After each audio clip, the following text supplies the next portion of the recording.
see. So, this group was really good. I'm just gonna say what I said last minute, so whatever. Like, the way this blend started, I thought Kelt was kind of choking on LAN, because I had him pinned out as someone who's a lot better than Buckster. But then, like, this was his first LAN tournament game, and I guess he was nervous. And then right at the second game, he takes down a QPL player on LAN. Like, this is an extraordinary achievement. Beating a QPL player on LAN is just amazing. So right from here, we know Kelts already had a climate a little bit to LAN, and he was ready to perform properly. Then Buckster, this was very surprising for me. Buckster taking down Dramis on LAN, and he knocked Dramis out of the group stage. That's insane. Meanwhile, on Group B, CNZ getting last place. That was honestly insane for me. I did not expect CNZ to. It was all 2-1s, right? It was all 2-1s, but I didn't expect CNZ to lose to either Chain or Dan the King in groups. That was very, very, very surprising.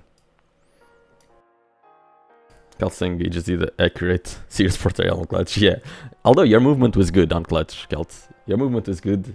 Your shield usage and everything else was not. But yeah, your movement was good. I expected your movement to be terrible. Yeah, then the King beating CNZ. Then the King is always so underrated. He can do really, really well. All casters should have QPL against each other when they would take the belt. CSX would win easily. That's not even competition. You'd have to remove CSX for there to be fair competition. You'd have to. Okay, sorry, 40 Lions, but Seres actually played professionally. Like we do sometimes. We do all a bit CSX and and he still hits fucking everything. And he still understands the game so well. Yeah, but I play with him Quake Champions as well. From time to time. He's still amazing. You're really good on Quake Champions as well, 40. Not taking that from you. I think if he did a duel between the rest of the QPL guys, I don't know who's better actually between you and Flea. But I think CSX would probably take you guys 1v2. But yeah, Chain taking this group 2-0 showed how serious he was about LAN. This was really good for Chain. This was disheartening for CNZ, but everyone else, this was good. Group C, I can't say I saw anything. It kind of went as I expected. I thought it was between Sparty and Garpy, but Sparty was so serious about practicing leading up to the LAN that I didn't really think Garpy would have much of a chance, despite how well Garpy usually plays at LAN. So yeah, it was all 2-0s for him, sadly. And then Toxic versus Sparty was also very, very close, as we can see. But kind of expected. I kind of wanted to see Kelts in this group as well, to have like the 3 Swedes. I think if it was Kelts here, I think it would be between Kelts and Sparty. Or even Kelts and Toxic, because I think Kelts currently is playing better than both of them. And then Group D, it's kind of expected, right? I think it was between Sib and Effortless, and all of the games between them were very, very close. But Saigib effortlessly beating both of them. Effortlessly. And then we get to the tournament. This is where the fun started. Like the first game of the tournament, Kelts versus Wenger. Like Kelt's performance, especially on Deep Embrace, it was so good. I thought he was actually gonna take Deep Embrace. Like if we go from like player to player, I'd like to start with Kelt, because he went versus Wenger in the first. Like the second map was kind of terrible, but I think he wasted all of his brain power on Deep Embrace.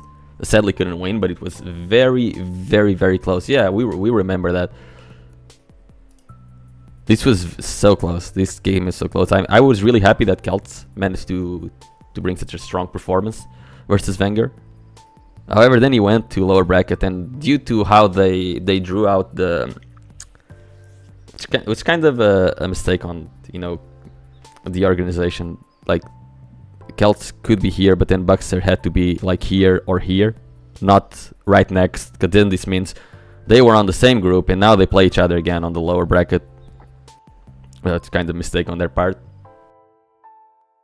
But then they played each other, and I think it went exactly the same way. Okay, not 2-0 this time, it was a 2-1, but Buckster still wins.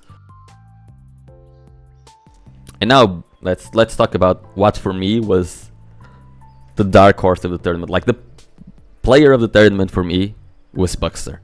Like, he started strong, took down Celts, took down Dramis, which is insane.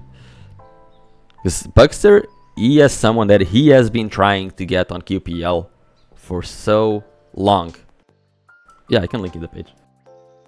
Buckster has been trying to get on QPL for so long, and I cannot imagine the relief he must have had when he managed to 2-0 the group. He was playing really well, because like last year he also played, because you can see it from like last year. He also played, and who did he lose to? He took down Yup, then lost to Wenger, which, I mean, normal. Then he lost to Sib, and I remember watching this game from behind Buckster, and Buckster was so nervous playing this game. He did not look like himself, and he was so disappointed afterwards when he lost this map. I didn't even think he was gonna play Quake again after losing this, honestly. And he is someone that he's played every Challenger tournament, and he's finally showing how good he is. Like, after that, he beat Celts again, which shows how well he's playing. Then Nosfa. This is a big win for him. Like, Buckster took down 2 QPL players in this tournament. He took down Dramis, then he took down Buckster. I mean, he took down Dramis, then he took down Nosfa. Yeah, not Buckster. This was huge. He did lose the first map, but then the last 2, he just played the way he wants to play, and he did really, really well. And then Master kind of took revenge on Nosfa for him. But this top 8 finish for Buckster, that for me, that's insane. Like, that's huge. Like, for me, he was the dark horse of the tournament, taking down 2 QPL players to get top 8. That's insane. Who else now? Dramis, we already talked. We can go about Shane, who also plays top 8. Shane always plays like top 6 or top 8 in lands, because he is the lower bracket warrior. He started the tournament really strong, like, you know, getting first in his group versus both CNZ and Dan the King. Although it was 2-1s, but this was the group of death, really. And immediately, as Shane does, he loses the first game. He always loses. He loses the first game of the tournament versus Nosfa. He just straight up loses. He hates the winner bracket. Shane literally hates the winner bracket. He always loses in the winner bracket. Lost to Nosfa, which is a good win by Nosfa. But then this is where when he starts, like, soon as he got here, I was like, okay, damn, Shane's gonna make it all the way again. He's gonna get top 6, top 8, and there he is. Goes versus Dan the King. This time he has no difficulties against him. Then he goes versus Strong Sage, and he beats Strong Sage as well. And then he finally loses to Xanaku. And this is the top 8. Like, Shane, every time he goes into the lower bracket, is very hard to stop. This game here, this win by Xanaku is insane. It was barely a loss. I mean, look at the scores: 5-4, 1-2, and 1-3. This was very, very, very close. Then the King, he started out by beating CNZ, but then after that, I was expecting a bit more from Dan the King, but he lost to Rafa, which, I mean, of course he lost to Rafa. Then he lost to Shane again. This game was not as close, and I wish the brackets would have turned out a little bit different, because I wanted to see like Dan the King maybe versus Effortless, or Saigib, or like Celts, Buckster, Sparty, Toxic versus other players that weren't in his group. Let's talk about Sparty and Toxic. Who did they go versus? Sparty, normal 2-0 loss versus Gilson. And Toxic, it was actually a 2-1, which is a good map win by Toxic. which showed a signal of good things to come, especially after winning his group 2-0. I expected a bit more from Toxic after that, but then he goes versus Sparty again, and Sparty, he kind of outclassed him. He was very, very close in the lower bracket. I remember them streaming this game. But Sparty, he managed to actually win. After, I think he lost here 2-0, right? Yeah, he lost 2-0 on group, which was already very close. Did the organizer explain why lower bracket was versus group stage players? I think they just drew the brackets wrong. But it wasn't on the lower bracket. I think it was here. Like Celts or Buckster, one of them should have been swapped with these two, and then one of them should have swapped with these two, etc. So they would finish on different sides of the brackets, not the same. But Sparty, he beats Toxic, and then sadly goes versus a very, very, very strong Xanaku. Saigib and Effortless, Saigib 2-0'd everyone effortlessly in his group, and Effortless managed to beat Sib. However, in here they didn't really manage to do much. Effortless had to go versus Razy, and Saigib had to go versus a very strong Xanaku. And they play each other. This time around, Effortless did win a map, but Saigib... Oh, what did I do? Never mind. Saigib, he wins, and then he goes... It was nothing to write home about, honestly, with either of these two. Now we get to the actual players. So which one should we look into first? Because we already talked, about all of these, pretty much. I want to talk about Xanaku. His performance this tournament was fucking insane. Like, he started strong with this, then he very nearly lost to Razy. I say nearly, like this game was insane by Razy. But the DM6 was very, very close. But after that, taking down Sparty 2-0, taking down a very strong chain on the lower bracket, and then this for me was like the surprise of the tournament. A 3-0 win versus Kilson. That was... I did not see this coming. I don't think anyone saw this coming. This was an amazing win by Xanaku. I think with this win, he actually showed that he's here, that he's finally leveling up more than top 6, and he can actually start like this win, and it's 2-1. Even versus Venger, he managed to take down a map, and all of the games were very, very close. Like, he's showing that he can compete with Kilson, with Venger, and with Razy. He's showing that for all the next future lands, he's gonna be competing for here. For the first place, it's hard for anyone to compete versus Rafa, right? But he showed that he deserves to be in top 4.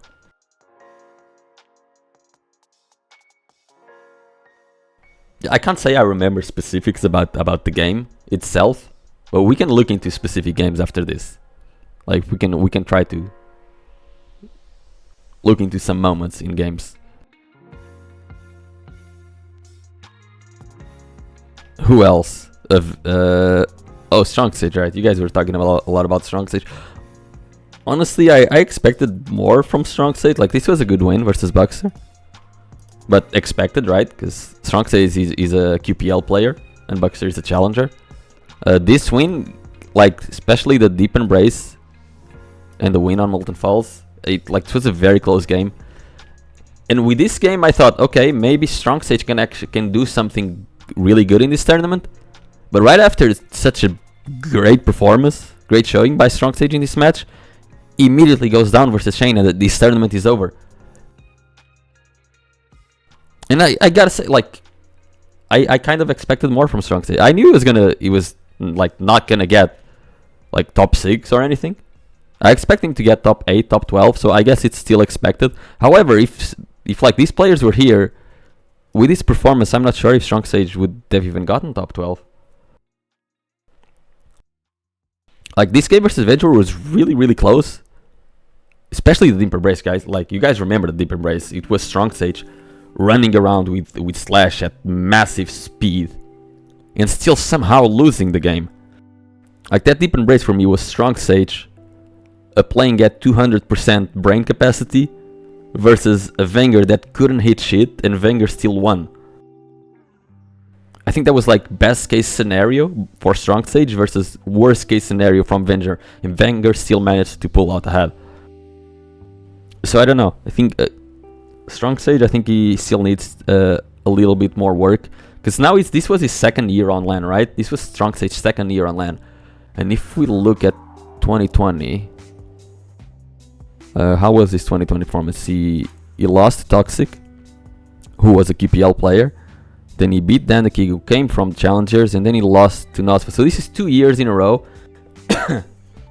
Yes, Sage's slash speed kind of worked against him. He can stop the speed momentum. I think Avik was watching the game on YouTube, and like Strong Sage does not know how to stop, right? Once he gets going, even if he's 4 frags behind 1 minute to go, he just keeps going forward. He just starts giving frags away. And this is like the second year in a row where Strong Sage, he still has not managed to beat a QPL player on LAN. That for me is really surprising, especially given how well he played versus Wenger.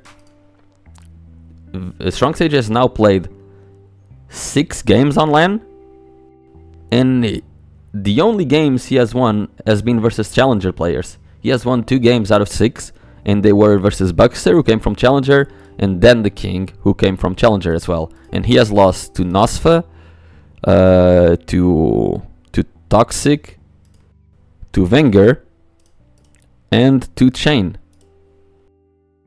Considering his online performances, I think Strong Sage plays way better online than he does on LAN. It's still not a lot of experience that he has on LAN, but I hopefully by next year he will be out. Strong Sage plays better. How did he play better on LAN? He was top 8 on LAN. He got top 12 on LAN, and he has not beaten a QPL player on LAN yet. How does that make sense? No, he played better on LAN. That's not subjective. It's subjective. He has not been a QPL player on LAN yet. I think he'll do it, because you could see how well he played versus Wenger. You could see that he's starting to find his rhythm, but he still doesn't quite know when to stop. And that's part of rhythm. Because this game, like most other players, if they could play at the speed that Strong Sage does, they would have destroyed Wenger. Like, it makes no sense that Wenger was able to win this Deep Embrace.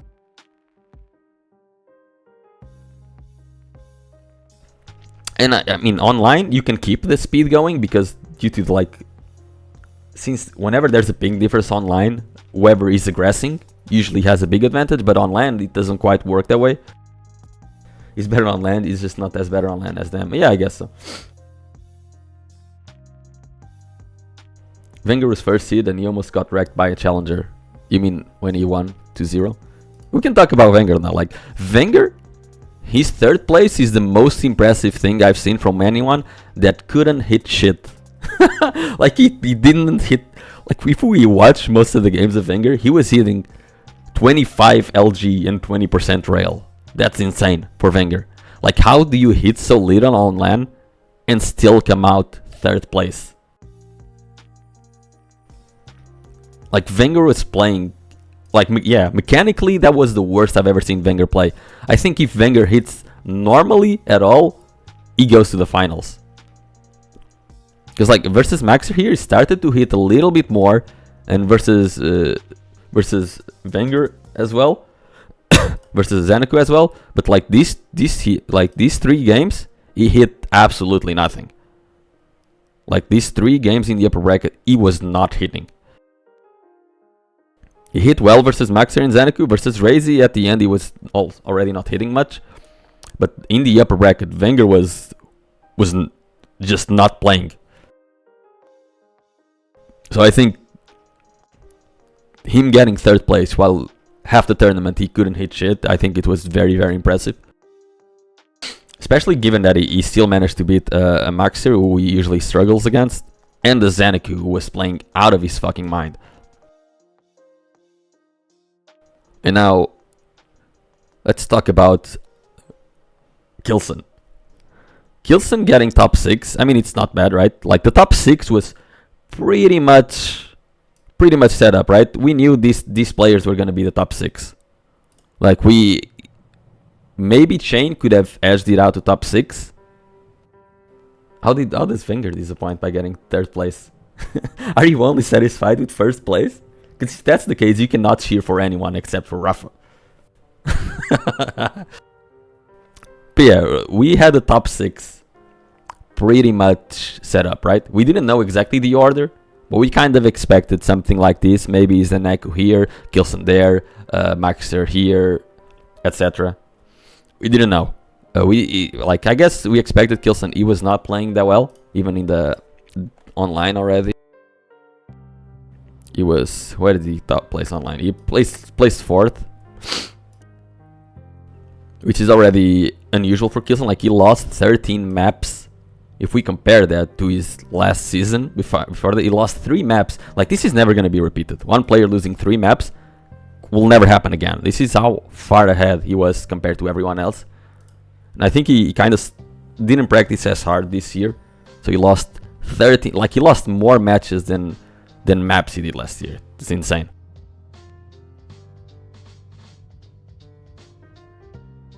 And it's like something really weird happened. Like, Kilson lost 6 maps in a row. Like, he lost versus Rafa 3-0, and then he got 3-0 by Zeneco as well. Like, I don't remember Kilson ever losing 6 maps in a row in a tournament. Maybe like 15, 16 years ago? That's it. Like, when else have you seen Kilson lose 6 maps in a row? That's insane.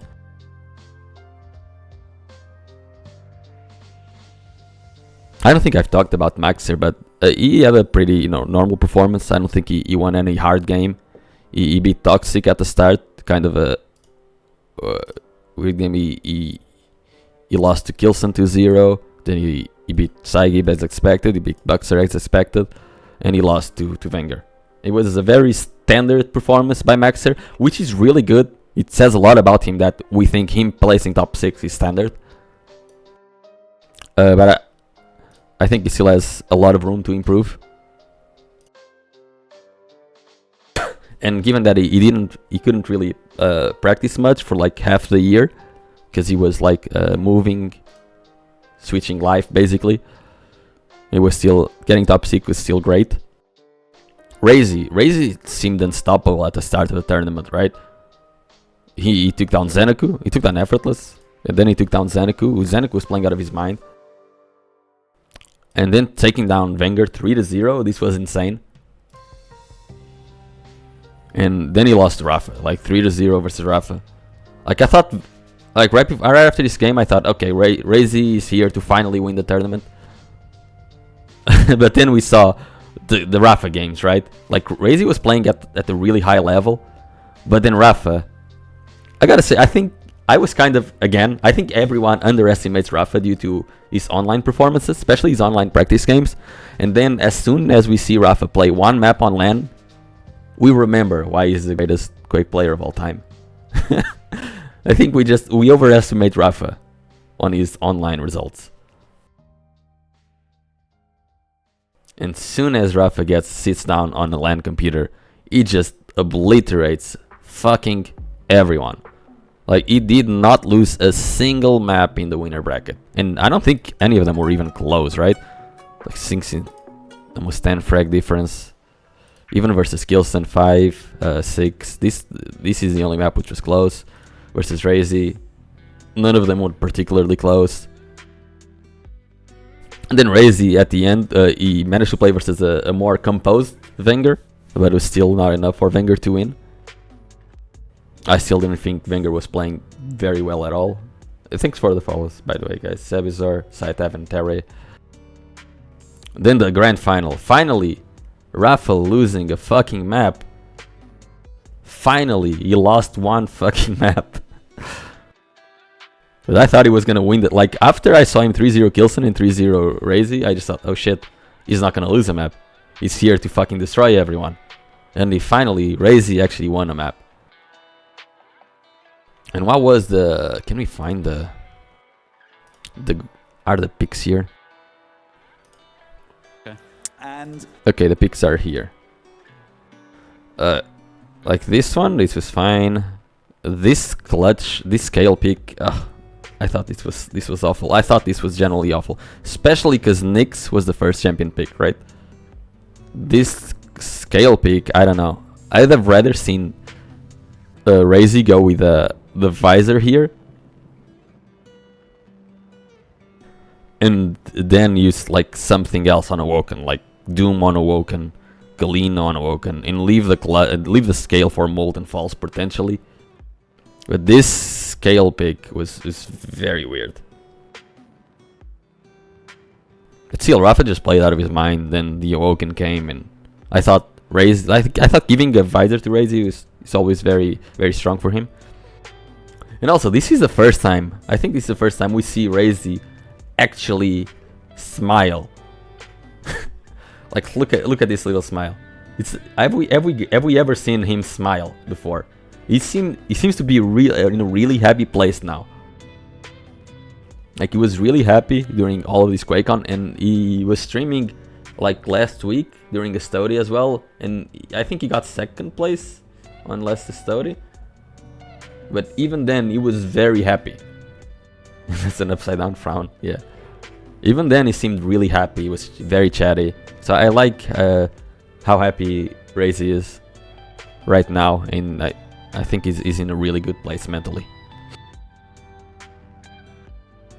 But yeah, Rafa, like he lost this map, which is kind of unusual picks. Given like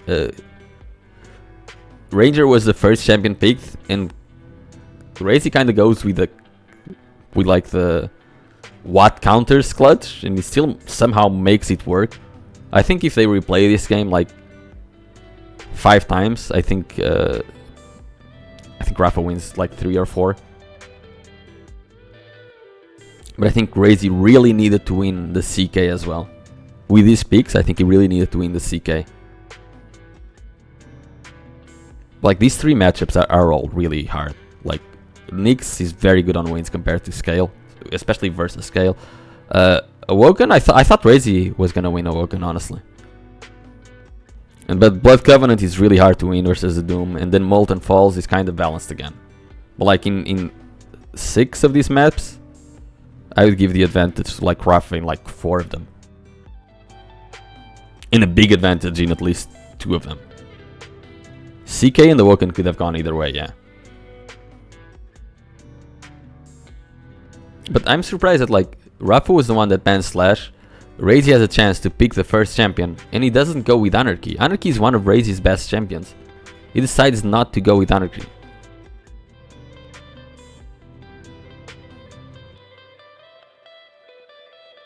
Okay, let's analyze what another one said. Biggest disappointment, Kilson, Wenger, Toxic, best player, Rafa, best rookie, Sage, and Buckster.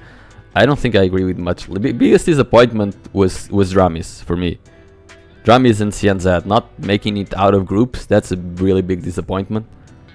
The best player was for me Rafa. Yeah, he won. And also Xanaku played really well. And the best rookie for me was Buckster. I don't think Sage had a good performance. Not a good result at all. Best rookie was Buckster by far. And Kelts. Kelts also, considering as it was Kelts' first LAN, he did something that Strong Sage couldn't do yet. Like he beat a QPL player. Like if you're gonna say that Sage is the best rookie, then you gotta put Kelts up there too. Sage beat QPL. Which QPL player has Sage beat? He hasn't beaten one online. No, he didn't. Look, this is last year. Last year, Sage lost to Toxic, who was on QPL. He won versus Danda King, who was a challenger, and then he lost to Nosfa, who was on QPL. What do you mean he beat Razy last year? He won with Clutch on... Dude, I'm showing you the results. He didn't play Razy on LAN.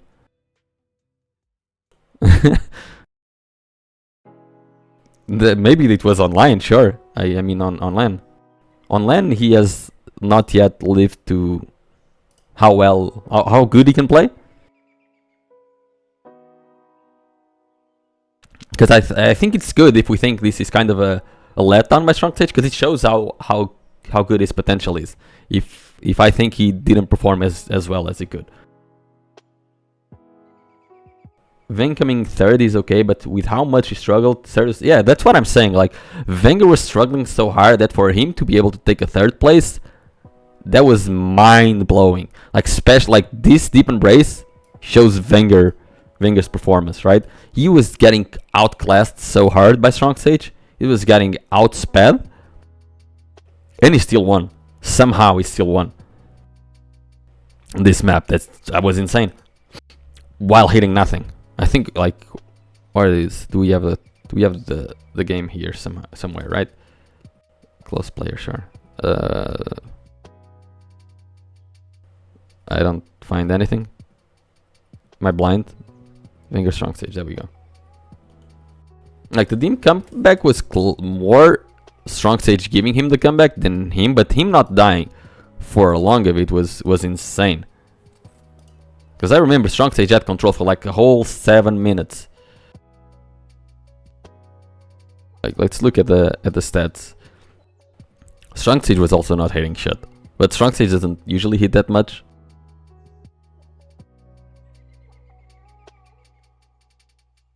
Oh, they actually showed the in-game. Like here, Wenger is still lost because I mean he has to hit versus Scale, but he still lost. Then we get back to here, like 29 LG for Wenger is extremely low. The last rail and bullet from Wenger on deep was insane. Yeah, like deep embrace, especially like we can watch like the last minute because that was like legitimately insane. Oh, this is the. I think it's closer to here or here or here. I think it's here, right? Absolutely still possible. Now Wenger got that frag not with much to follow up with. Like this was insane. But he's got himself a rail. I think it's here, like that ADC starts. He keeps missing these shots, which he doesn't normally miss, but he's fine. He doesn't really. He does get the kill here with 30 HP left. Doesn't get the rail off the spawn. Strong Sage coming for this heavy. I don't know what he was expecting. He obviously mistimed it. But it's fine. He went for the Mega. He got it. He gets railed. Rare Wenger rail hit. And this one. And now 20 seconds to go. Strong Sage cannot be pushing right now, right? He cannot be pushing. He tries this. Wenger does hit the rail there, a very important rail. And now he has to chase for the frag. Why Strong Sage here? Can anyone tell me what is Strong Sage? Like, imagine Wenger doesn't hit this rail and Strong Sage hits this rail. What happens? Nothing. Wenger's gonna get the heavy in 1 second. And their Mega is gonna be up. Like, Strong Sage shouldn't be here for the rail regardless. There is nothing for him here. There's a Mega spawning in 2 seconds. There's no reason for Strong Sage to be here. No reason. Even if Strong Sage is the one hitting this rail and Wenger doesn't hit, Strong Sage doesn't win anything. He just gets the rail. He could have gotten the rail and gotten out. He decided to fight. And then it comes an even weirder play. Like, the heavy spawning and Strong Sage, I think he tries to do a really hard jump. Like, look where he is. He tries to jump from here directly to the heavy. What? Like, what? What is this? Even if he hits that, there's nothing for him. He's just dead. He just gave the last minute away. Like, the Mega was still up at the end. Like, the Mega is still up when he dies. That makes... Cringe at first. Street struggle this merge versus Challenger. What do you mean Challenger? Strong Sage is a top 8 seed. Like, it's Strong Sage was top 8, right? Strong Sage is 7th seed. This is a balanced game. I'm taking Strong Sage as a top 7 seed, not as a challenger. He is not a challenger. He is a top 8 player. In this game, this game was really good. And I think this is when he wins, right? Alright, he goes here. And oh my god, this, like, going up a jump pad here was absolutely fucking insane. Like, I think if you replay this fight versus, like, any 2 players, Anarchy wins this fight almost all of the times. it's 250 stack, but unless you're toxic or serious, you don't win it. Look, it's really hard to hit an anarchy there, and it's really easy for the anarchy to hit. Like, look at this. You can, like, unless you actually win... Yeah, because you're always gonna hit 10% RKLs. Like, that's why I'm saying, unless you really have good aim, just go with shotgun. LG here is really hard to hit. Look how hard it is to hit anarchy there. But this was... I'm glad Strong Sage won this fight, because I think if he doesn't win this fight and he loses it there, I think he doesn't play Quake anymore after that. That would have been heartbreaking. Yeah, look at his reaction when he wins it. He was so happy. He was so relieved. Insane. Strong Sage seemed so happy throughout all of it. Even after he lost the game, he still seemed really happy. No, that was cool.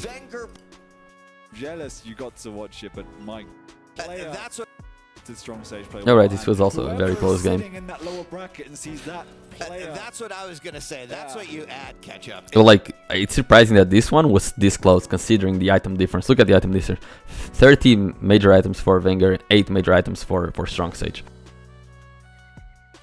It was still really close.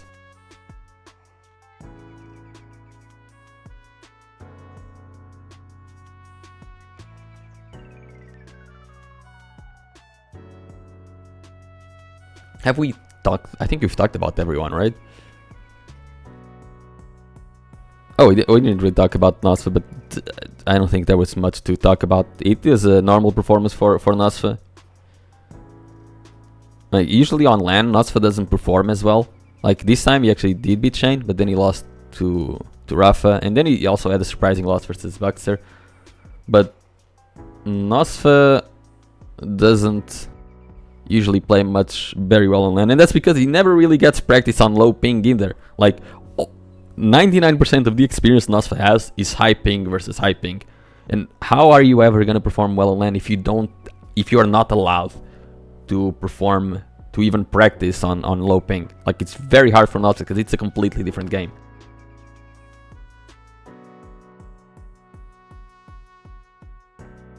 I think Razy always gets second place because of some psychological issue, or just Ruff and Kilson are just better.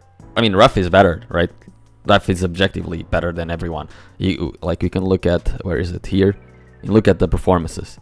Razy has gotten second place in 7 out of the 10 QPL finals, and Ruff has gotten first 5 times out of 10, and then third place 3 times as well. Like, Ruff has never gotten second place. Either wins or he loses in the loser bracket final.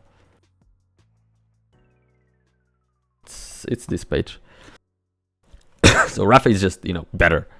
And then Kilson also has, 3 first places with one fourth place.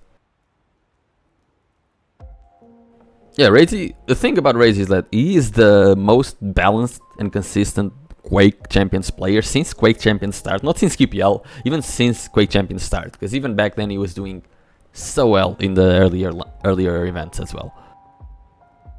And when it comes to the grand finals, the problem is the grand finals are best of 7, and usually, like, the only thing that seems to throw Razy off are his own champion picks, because when it comes to best of 5s, he can beat everyone in the best of 5. He can beat everyone in best of 3 because he's objectively better than almost everyone. He has very few, like, his timing is amazing, his aim is amazing, his positioning is amazing, and more than that, then he has his own style in which he plays the champion matchups really well. The only thing that Razy doesn't do as well is the champion picks, right? He sometimes has really weird champion picks, which are already a problem in the best of 5. When it goes to a best of 7, you need to think out your champion picks even better, and that's when Razy struggles the most, in the best of 7. Razy picks from last year versus Kilson, sure. Fuck, how do we find them? I think there should be a playlist, right? QuakeCon League 2023, 2022 should be this. It doesn't say World Championship. I'm not sure if it's gonna be here. This are all the weeks. Okay, yeah, we have it. Grand final Kilson Razy. Let's see. Still at 7. Oh, right, like this was the last map. Like this is just unfortunate, right? Like he lost this final because he had to play kill on Ruins versus a Sorlak. This was the last map. Like what the fuck do you do? Once you die once, you're fucked. You cannot catch up to Sorlak. And that's what happened. He died once and he just could not catch up to Sorlak anymore. The rest of the picks weren't that bad. But having the Sorlak there was just completely fucked him over. Like, Awoken, you know, Anarchy Nix, that's fine. Cure Up the Keep, classic. Insomnia, you know, little weird picks. Here. Like, I would have probably, with hindsight, which is very easy to speak, right? With hindsight, I would have probably picked maybe Kill here instead of Galena. Because it's not like Galena offers much on this map.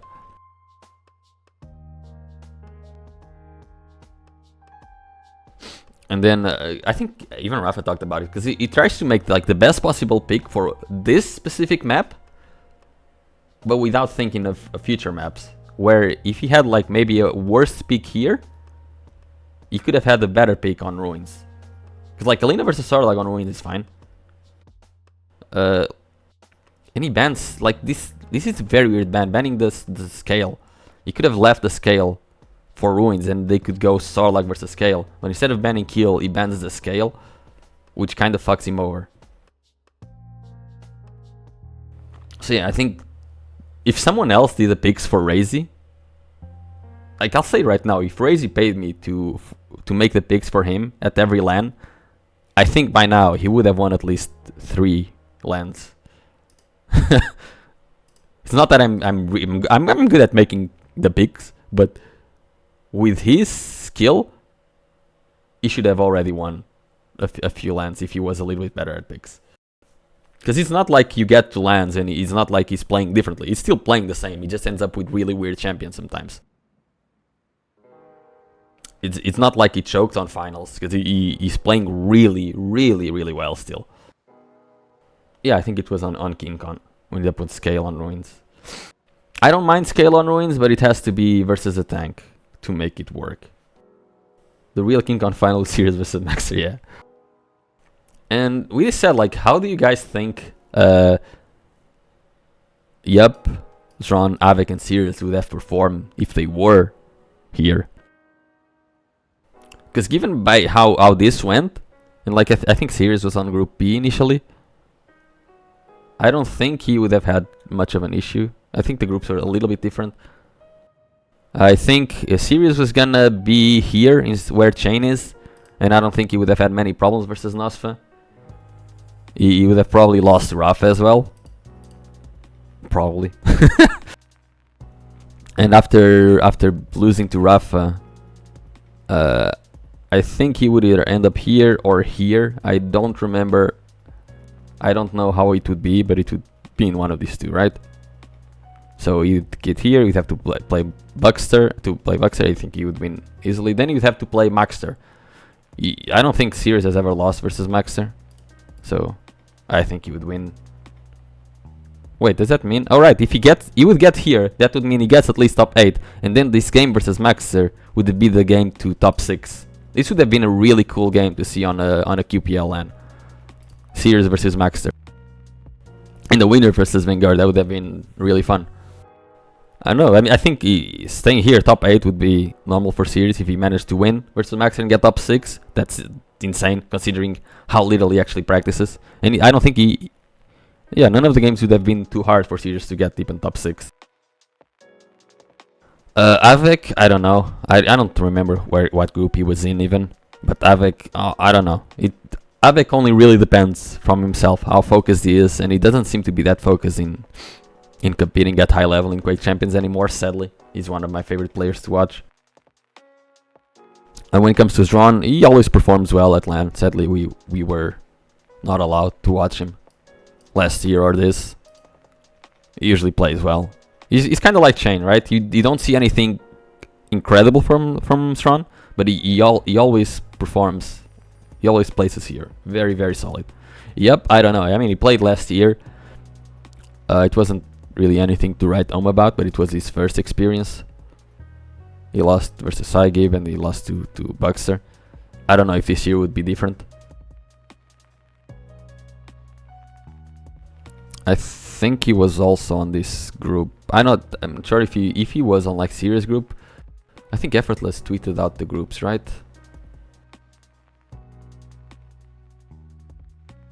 Where is Effortless? I remember him tweeting out the groups initially.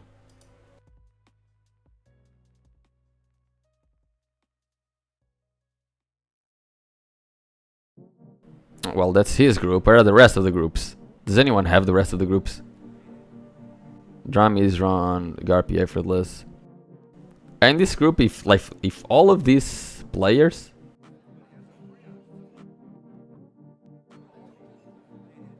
Maves, don't even get into it, please. We were not allowed to watch him. He was not allowed to go to QuakeCon by his government due to the war. What do you want me to say? I said we were not allowed to watch him. I think if Ron goes to QuakeCon, I think he passes this group with Dramis. But however, with Dramis' performance this QuakeCon, I don't know if he does, but I don't think either of these players would have much of a problem versus Effortless. Maybe versus Garpy. I don't know. I would like to see the rest of the groups, but I don't know if anyone has them. Where were the initial groups?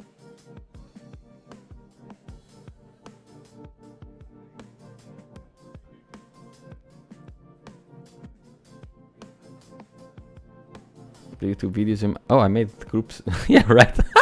I forgot I made them with Avec. And Point Quake.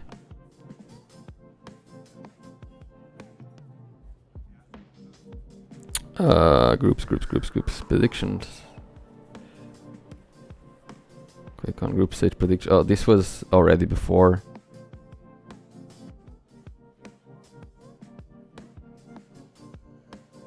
Review Quake Pro League? No, this wasn't it. I don't know where it is. I know he made them, but I generally don't remember anything. Where is it?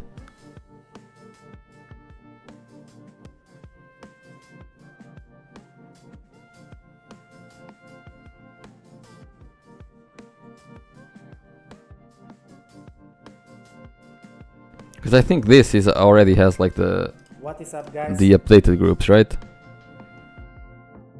Yeah, this already has the updated group. So where is the one with the not updated groups?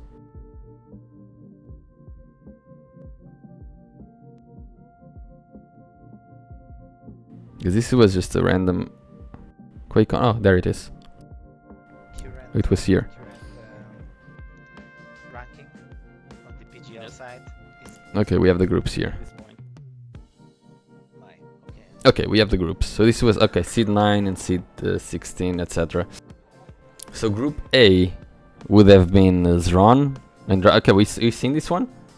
It's not washed. That's the point. That's the bait title. We specifically say that Rafa has the highest chance of winning the game, the QuakeCon. That's the YouTube title. That's literally what made people click on it. And group C would have been, C and Z, C10 and C15. So Avec and Sib. So Avec, Sib, C and Z and Yup. Avec, Sib, C and Z and Yup.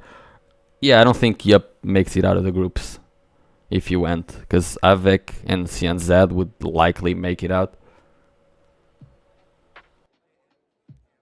And then Buckster, Kelt, 11 and 14, Sirius and Saigib. So yeah, it have been Sirius and Celts or Buckster or Saigib. I think these three would have been fighting for it. Oh no, Celts is here. Who was the online qualifier? Who was this EU qualifier? Sparty, okay, yeah. So it's Sirius, Saigib, Buckster and Sparty. Yeah, I don't think Saigib has a chance.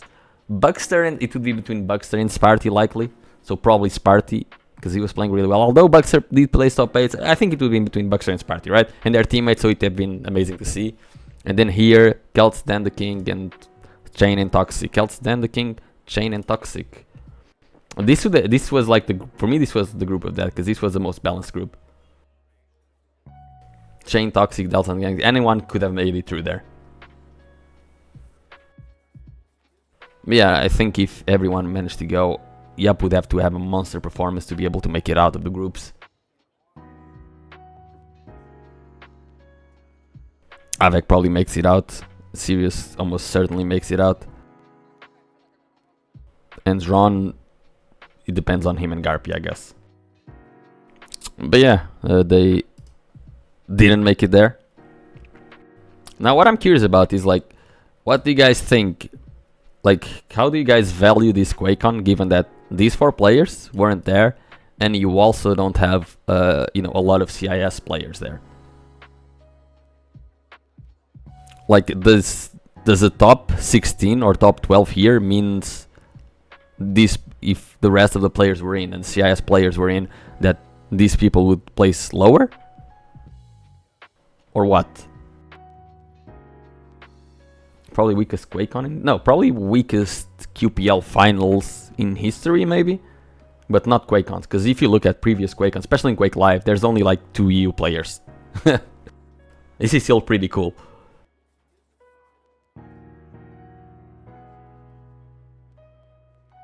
Yeah, in case QC.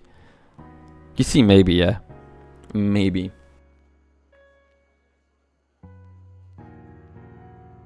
Yeah, top 12 could be flipped with different... I'm kind of upset that they drew the brackets wrong for the groups, guys. Because like all the groups were just replayed here. It makes absolutely no sense. I would have liked to see different matchups, like maybe Celts versus Toxic or Sparty, Effortless versus Chain on the Ardena King, like that kind of stuff. Or here, I think it's here that needed to be different. Because if these two win here, they play each other again. Yeah, I mean, the top 6 was almost never gonna change, unless maybe Cypher was there too. But like the top 6 was pretty much set in stone, right? The best players never change. The rest is when it does. Yeah, Razy, Wenger, Zeneku, and Garpy all bootcamped, but they bootcamped in Europe, not in Quake, not in America. They went there as when everyone did, in the 8th, to play in the 11th, I think, or 10th. Well, they don't book their flights. It's QPL, the ones that book the flights. QPL books the flights for everyone, and they book the flights for everyone on the 8th. Which is, I don't know. If I was the one booking the flights, I would have booked the flight like a week earlier. I don't think there was jet lag from anyone. At least not from the Maestro players.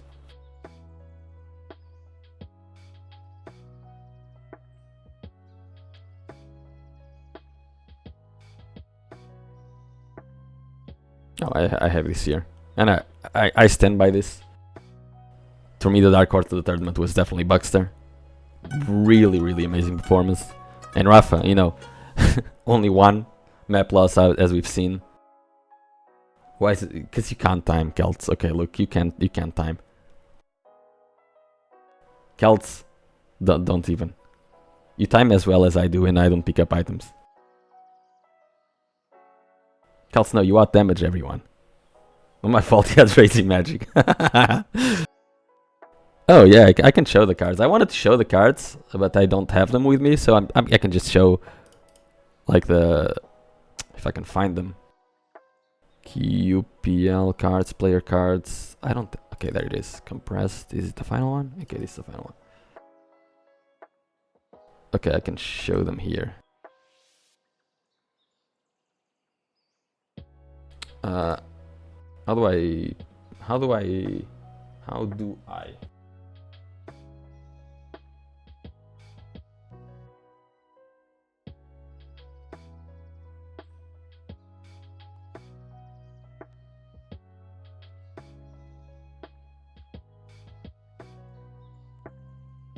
Yeah, okay, there we go. So, which card do you guys want to see?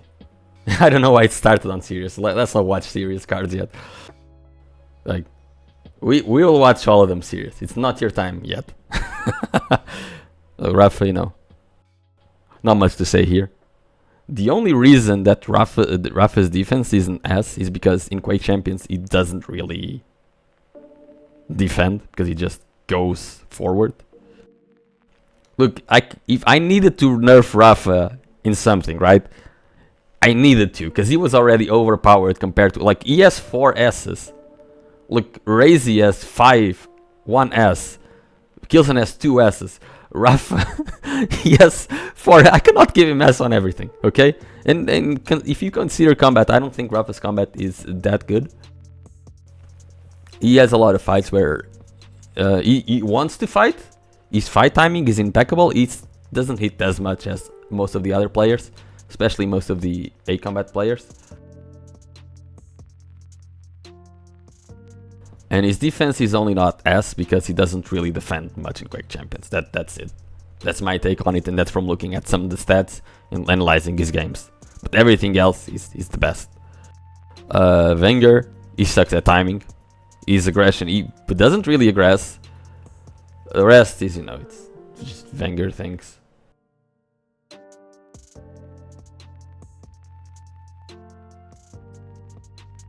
And Razy, I think if I was to do this again now, I would probably put his mental on S. The thing about the S stats is that the maximum that a player could take was A, right? And then we would give S to the top 3 in each stat.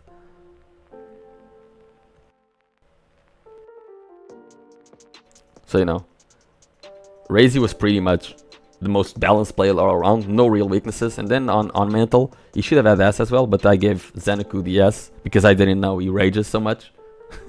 I was told this afterwards by Razy. So I would put Razy on mental S and Xanaku on mental A. And Kilson is weird because, like, his style definitely has some his style has a few flaws, and when Kilson's style works, he destroys everyone, and when it doesn't work, he can sometimes end in slightly embarrassing losses, as losing 6 maps straight because his timing, because he doesn't time. Have you ever seen Kilson pick up items? Kilson is not very good when he has to push forward, and he's not very good at timing. He just stands in the middle of the map, hitting absolutely fucking everything. That's what he does.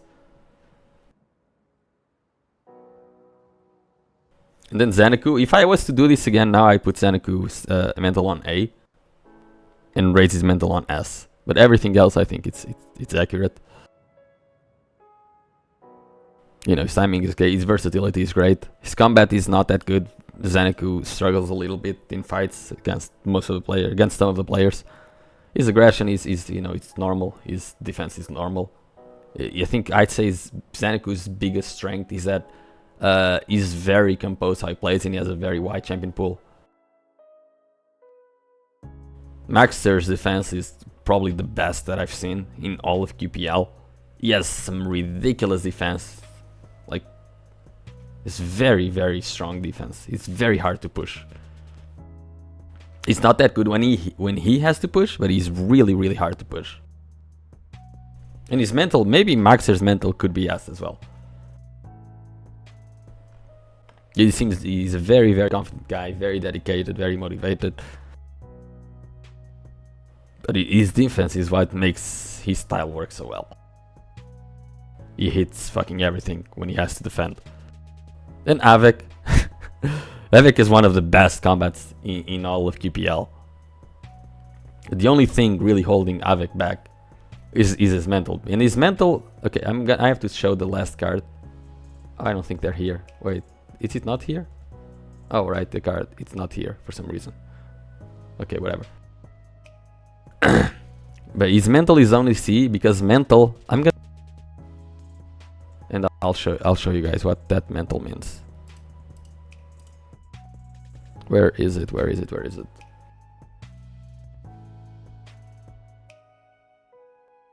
Where is it? Where is it? Where is it? Where is it?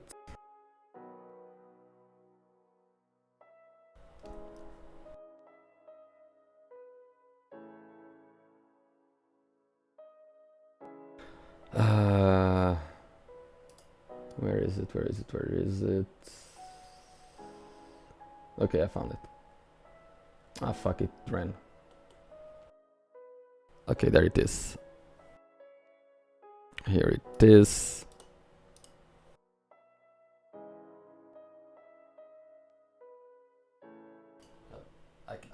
I really suck at doing stuff in OBS. Hold on.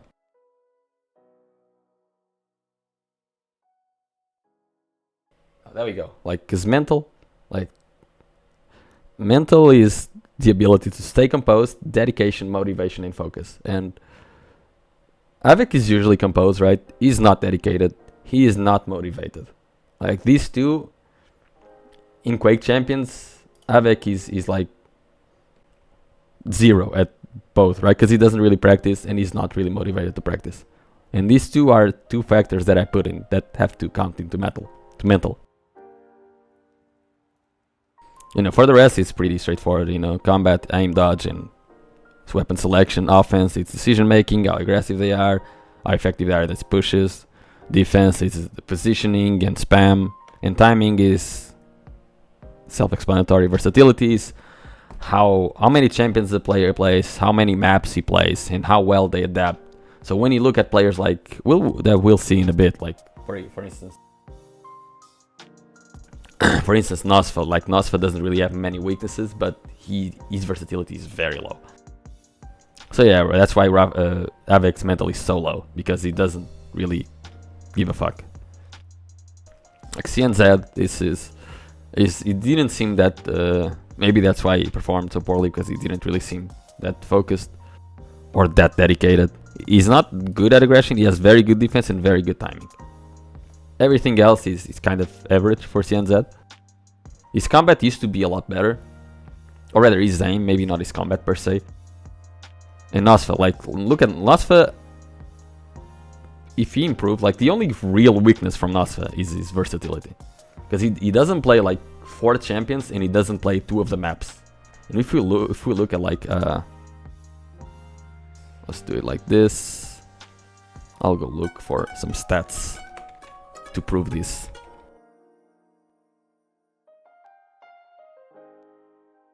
Where are the stats?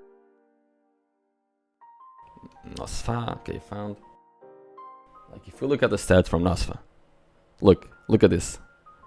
He bans corrupted Q. He has banned 3 of the maps so many times. Like he hates playing corrupted. He hates playing Deep Embrace. He played Deep Embrace 6 times. He has been in the QPL for God knows how long. He's played Deep Embrace 6 times.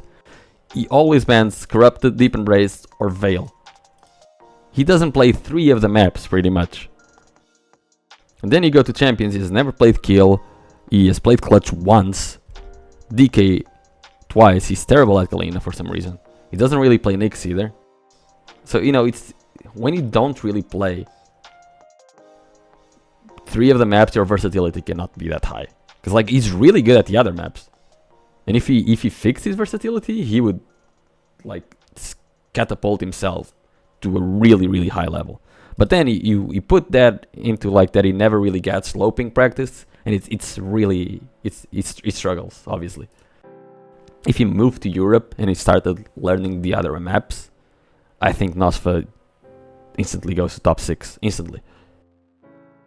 Then Dan the King, you know, we don't really have much data on Dan the King. He's really good. He seems really laid back. He doesn't really care much. He has good timing. He has good combat. He's good at aggressing. The rest, you know, is pretty average. His mental is only low because he's not that motivated or dedicated.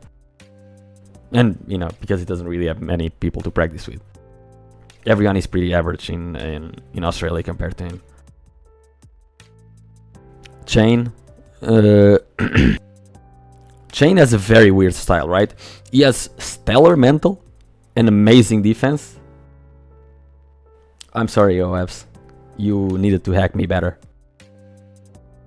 He has amazing mental and amazing defense. The rest, he has okay versatility, but the rest, he only makes it work because of his style, right? He plays very, very passive. He plays defensive to a fault where he sometimes goes way too passive. Chain has probably the worst combat alongside Dramis in the QPL. He just makes his style work because I don't even understand how he makes his style work, honestly. If we watch Chain's games, he doesn't pick up items and he doesn't hit shots. It's insane. He just picks out his moments really well. Also, his timing is not that good either. And Sirius... this is a hilarious card. I think Sirius is the only player out of everyone that has nothing on mental. That's what happens when you have no brain, right? Sirius is someone that he was making his FIFA card and he realized, okay, I only have a set amount of points, so I'm gonna put everything on combat and then defense, and then he realized, oh shit, I have nothing to put on anything else. Is Sirius make the card? He might as well have. You know, his timing is not good, he's terrible at pushing, he doesn't really play that many maps or champion. If he spammed, his defense would be ass. His mental is, as we know.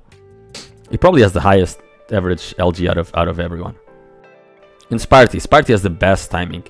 Almost the best timing out of anyone in QPL. His mental is also really low because, you know, it's Sparty. He's not as bad as Sirius, but he's also pretty bad.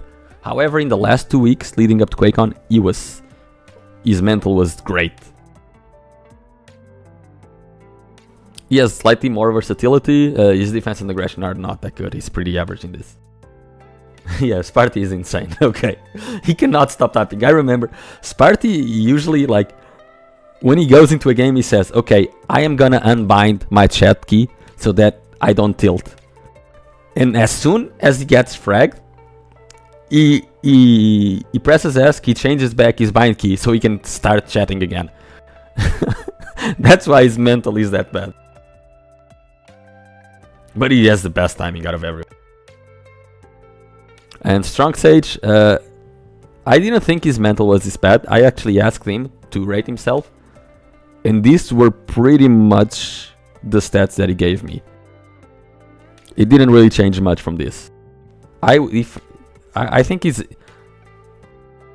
aggression for me is definitely better than this. I would put his aggression at like A and his defense at like C. His timing also a little bit better.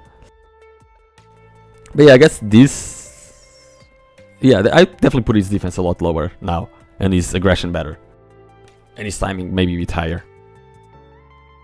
And his mental, I would definitely put him higher as well.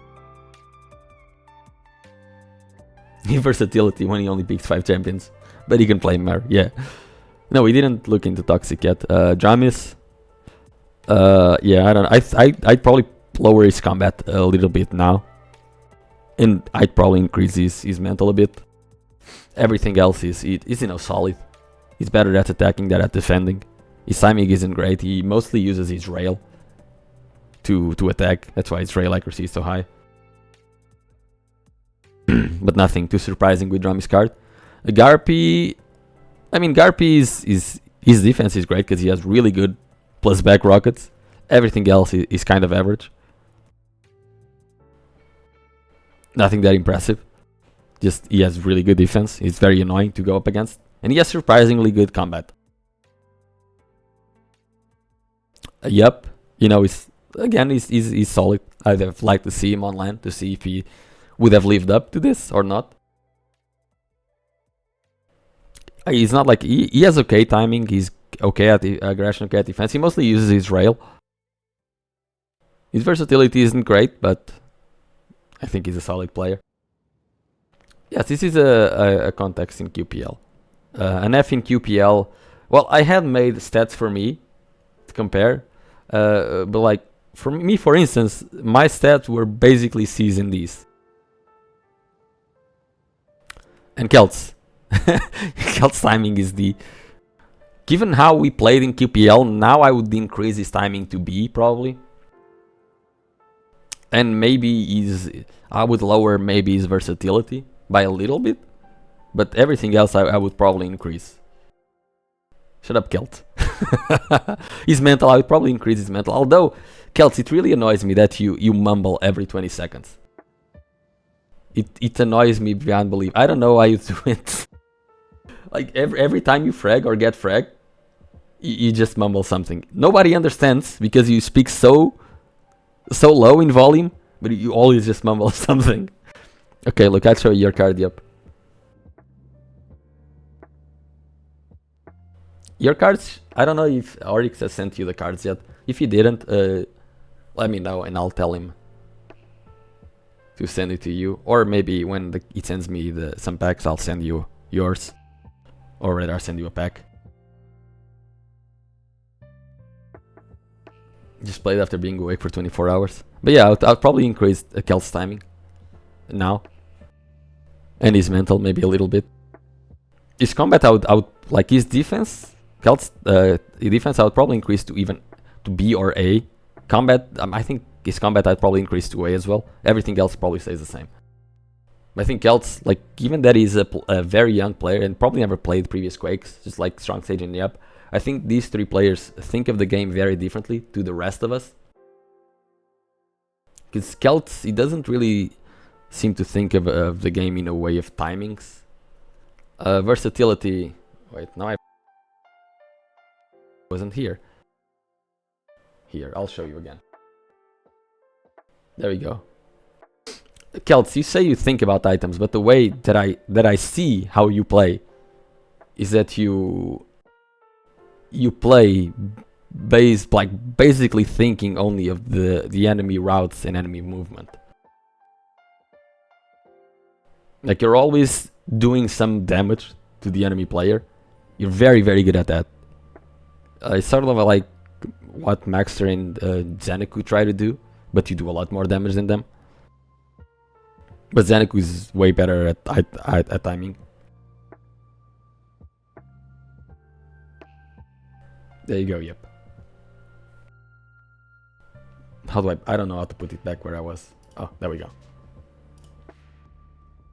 But yeah, I think the new players that are now getting into Quake and are already high level, they think of the game a little bit differently because they don't have the same habits and the same way of thinking that the older Quake players have. And I think that's a big advantage because the way that Kelts plays throws a lot of people off guard because he pushes in situations where people don't really expect because they're thinking of other things, and it's cool to see.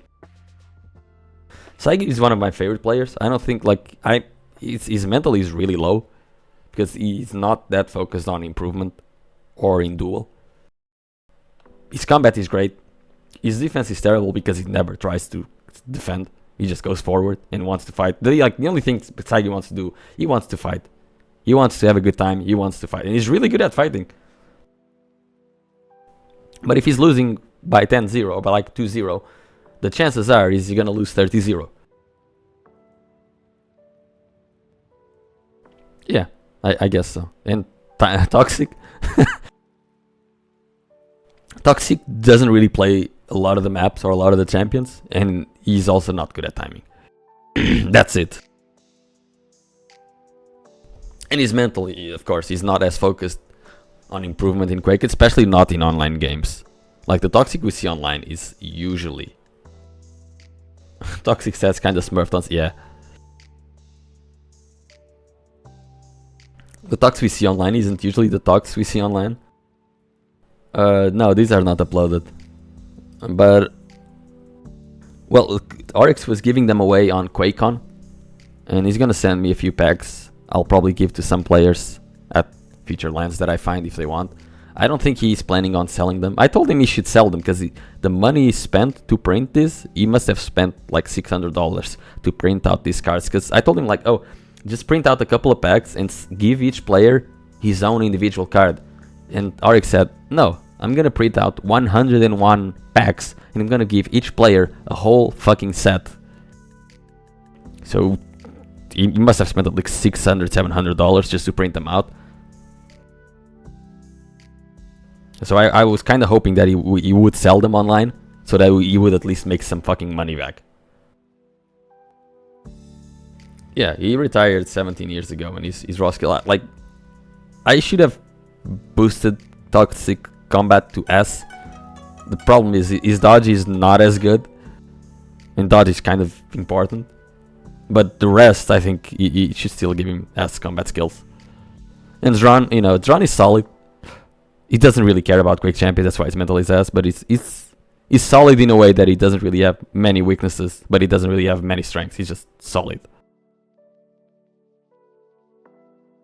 It's very, I guess compared to the rest, very unimpressive stats, but he still thinks of the game, and when he gets to LAN, he can play in a way that Instead of playing to his strengths, he knows how to abuse his enemy weaknesses. And Buckster, like, I love... Like, this looks like a... I don't even know what this looks like. It's like a little... not smiley. It's like a diabolical Weeball, right? It's beautiful. Like, it actually looks cute. I could have boosted other things. But I figured, oh my god, it looks beautiful. I cannot change. And I'm sorry to Buckster, but it looked too beautiful to change. It's the only one that looks pretty.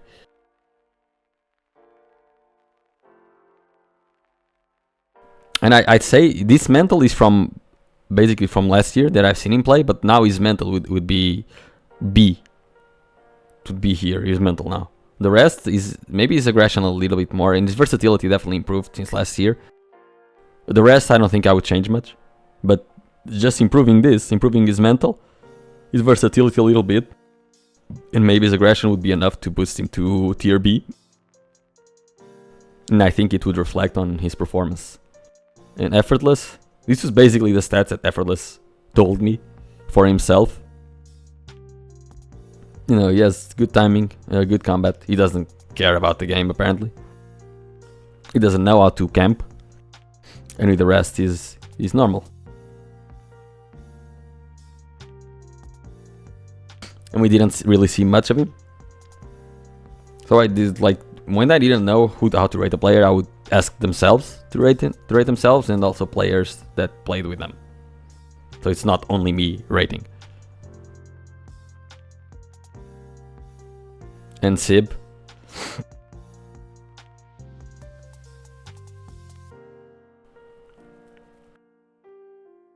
I think I could have probably given Sib C on everything, because I don't think he's a player that... He doesn't really have many weaknesses, but I don't really think he has many strengths either. He's sort of like Thrawn.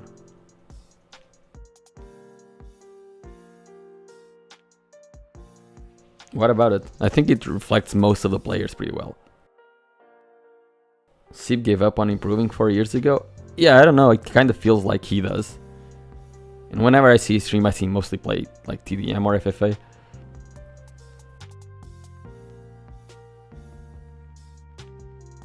Oh, and I think, yeah, that's it.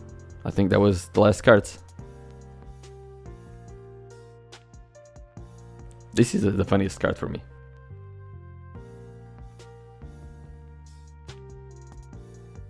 This card for me just says a lot of untapped potential, right? Look, if he's so good in so many different things, if he moved to Europe and fixed his versatility, just practice maps that he doesn't play, Nosfa would just catapult himself to a whole new level. Almost instantly. I would love to see that. It's harder for like other players, right? Because they have a lot of weaknesses and stuff, but Nosfa doesn't really have many weaknesses. Except it's really, really low map pool. But yeah guys, I've been streaming now for 2 hours and 15. We've talked about the player cards, we've talked about QuakeCon. Is there any specific game you guys want to see to try and explain how the hell something happened?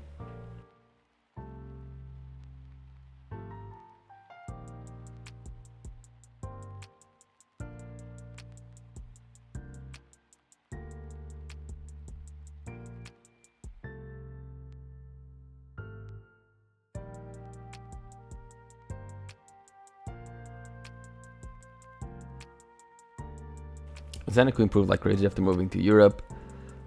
Yeah, and Nosfa moved to Europe. He could improve a lot. Yeah, I mean, if Nosfa moved to Europe, I think in like 1 year he would be getting top 6 already, and from there on it would be up to how mentally stable he is. Watch me ring out Travis. Yeah, Rafa just doesn't lose, man. There's not much to do about it. It's just Rafa is Rafa. Rafa is Rafa.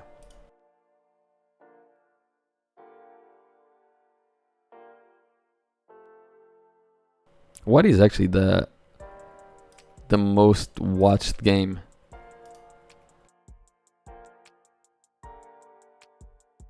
I mean, besides the grand finals, obviously. Lower bracket finals, 2.6k, 2k, 800, 3.2k, Rafa, 3-0 in Kilson, which I guess normal because it's super surprising. Wenger was strong stage, also very watched game. Everything else, not really that many views.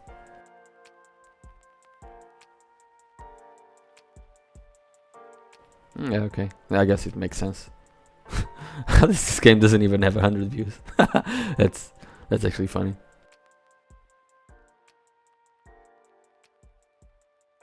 Okay, it's Rafa Razy and then Rafa Kilson. Basically Rafa's games, right? Rafa's games in this one are the most watched games.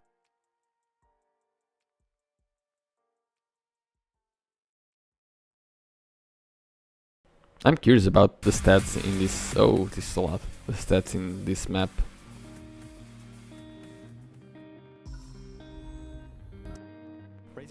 Now look at this.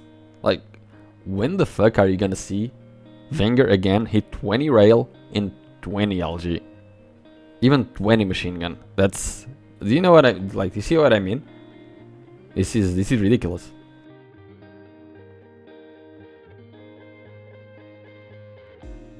Second map, a little bit better, but still not by much, considering how easy Strog is to hit.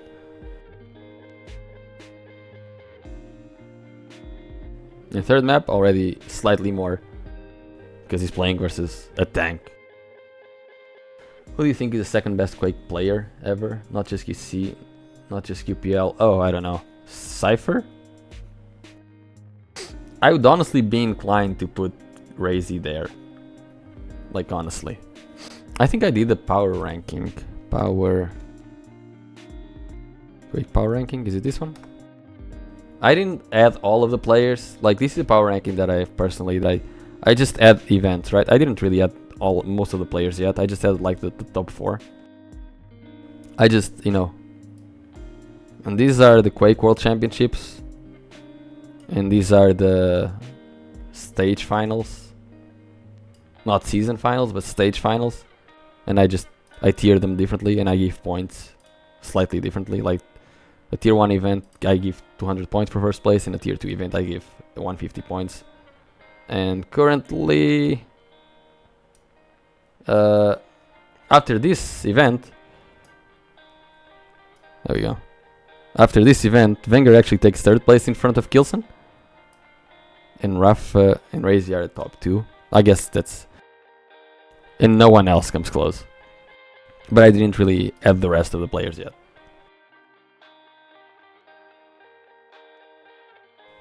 I didn't add... I mean, Sirius is not really gonna change because he wasn't able to play. But yeah, I mean, Zron, he's played so long, so far, so many tournaments. Like, if we look at Zron's... Like, he got top 6, top 12, top 8, 24th, 24, top 8. And if you look at Sirius, this is the power rankings since the start, right? If you look at Sirius, he got top 12 once, that's it. So he doesn't really have many events to overtake other players on points. That's it.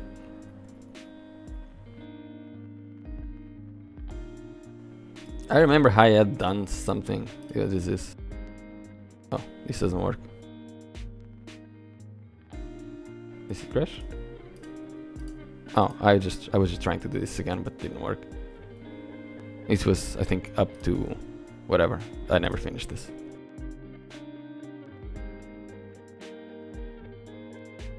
Oh, did Tianzhen lose? I don't know. Oh, this is just the stats that I was using for the player cards. It's just the player cards themselves. I was planning to put experience as well, but I ended up not. But whatever, there's nothing here that's not already on the player cards. And I wanted to put like game style, decision placement. I wanted to put a lot of info, but we decided not to really do any of that. So we just went with basically this. Yeah, everybody's super experienced, so there was no need. And we wanted to put an hexagon, so fuck it.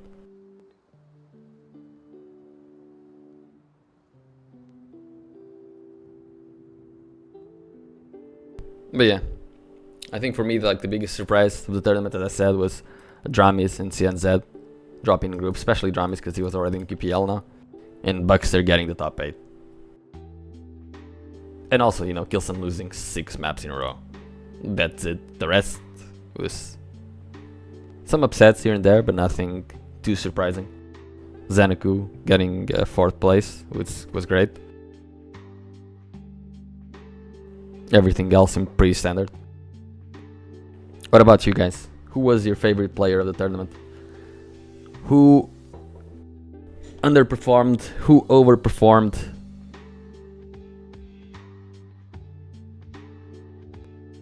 And also, we can talk about also something else. Zen last year, I don't remember. I have it here. He got top 6, Charlotte. Oh, he got top 8 last year, actually.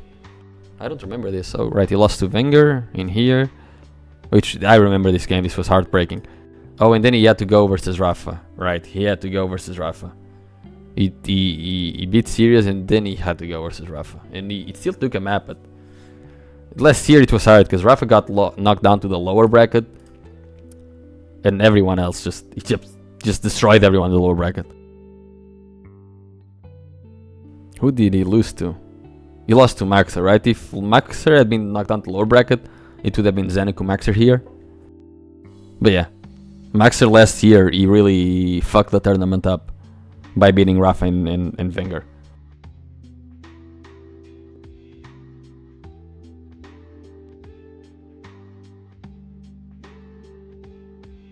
The year before, I do not remember. We can see. Oh fuck. How do I see? 2022, 2021. This one. Yeah, I got top 8 the year before as well. He lost to actually Cypher playing this time. That was cool. Maybe the Hang as well, and the Hang and Cooler, yeah. No, the year before that, no. Maxer in this year, he lost to Base, and then he beat Sib, and then he lost to Kilson.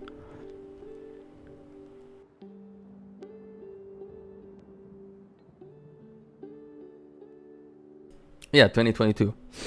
Not 2023 or 2021. Just 2022 we did it, and I think he also did it this year online. In 2021? It's hard to tell. What placement did Rafa? Rafa got 3rd. He lost to Razy 3-0. And Wenger apparently destroyed Razy. He won 7 maps to 3. Wow, that's a lot. That's quite a lot, actually. Oh, that's like saying I don't think Rafa would have won this tournament if he had to play Cypher. But he didn't, so.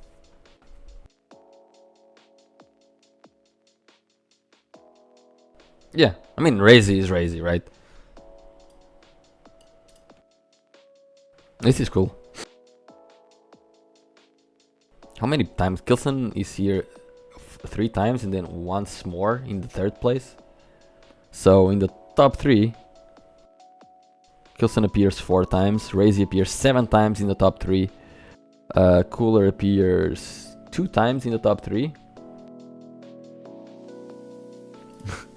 Amazing is you have really cool streams. What do you mean I have cool streams? I never stream. Your profile picture is almost in grayscale. I have a Twitch profile picture? Do I have one? I don't even knew that I had one.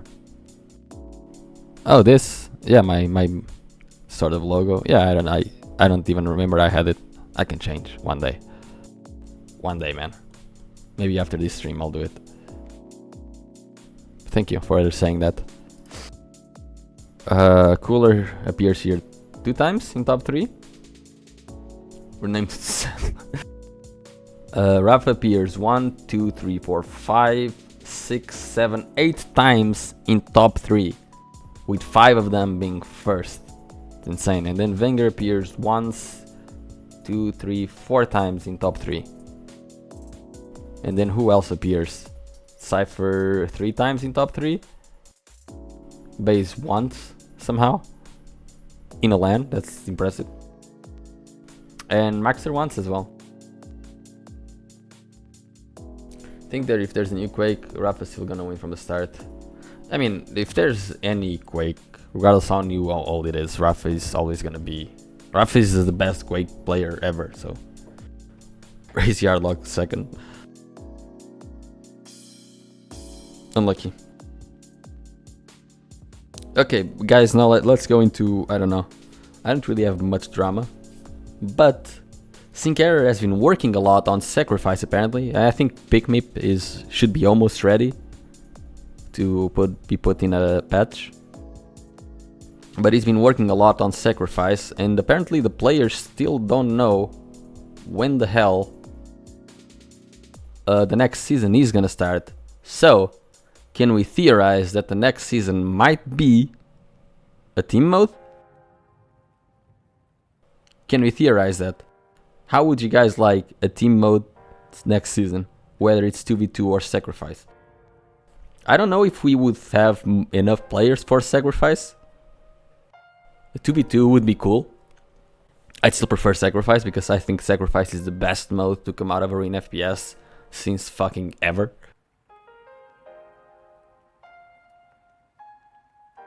Oh look, the noobs that only know how to play duel don't want it. What a surprise.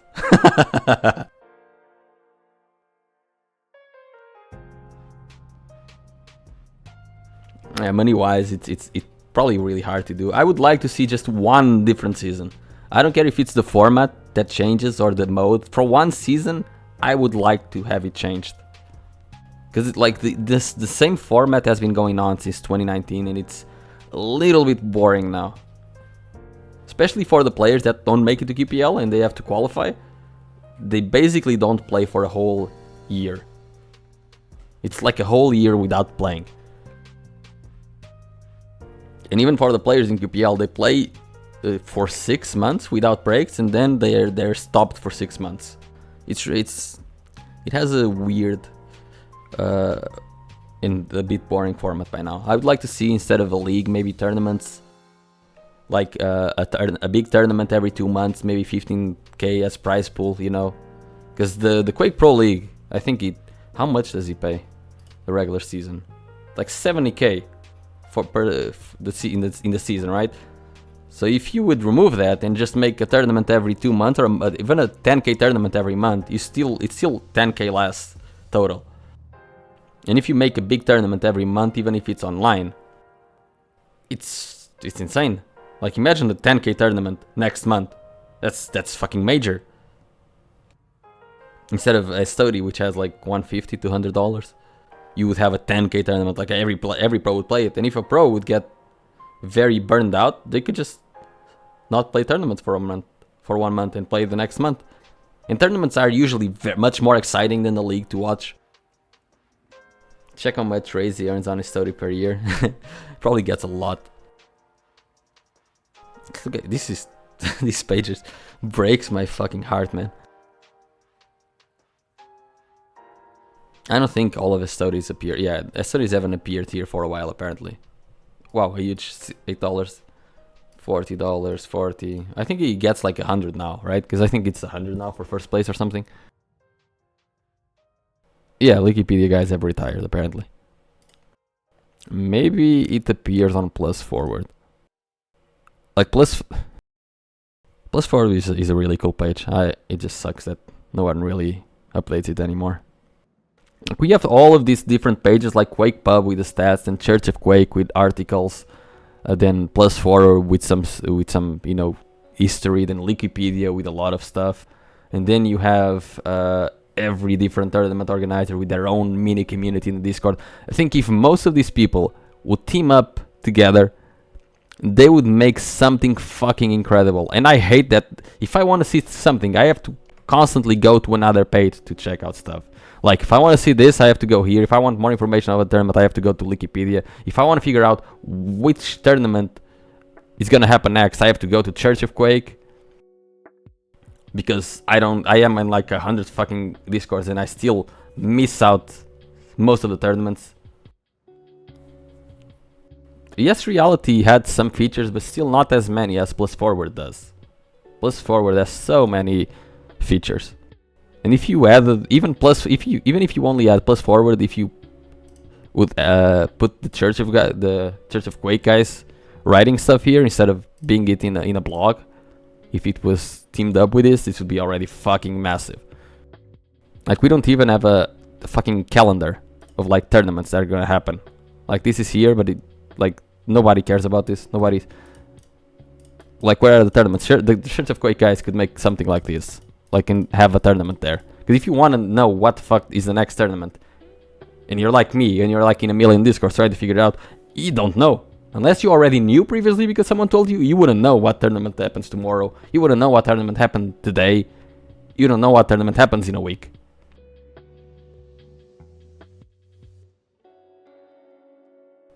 Like, the community is here. The problem with the sub-communities in Quake in general is that everyone wants to do their own little sub-community instead of everyone coming together to work on one big centralized thing.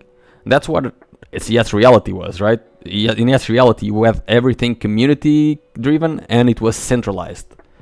And that adds so much more. If you have one page where everything is centralized, you have information about the tournaments, you have statistics, you have articles, and you have community posts that people can post, then you have everything there. And I think that is very important for a community to grow. Because right now, if you're a new player and you want to start playing in tournaments, you have no fucking idea where to go. If you find out that +4 exists, you're still gonna miss out on most of the tournaments. If you find out Church of Quake exists, you need to figure out how to, move around in a blog format, which is not ideal. In Quake Pub, you have so much information about and statistics that will help a lot of players as well, but it's also a bit messy. At the end, you have no tournaments there. It's so hard to navigate information in Quake Champions.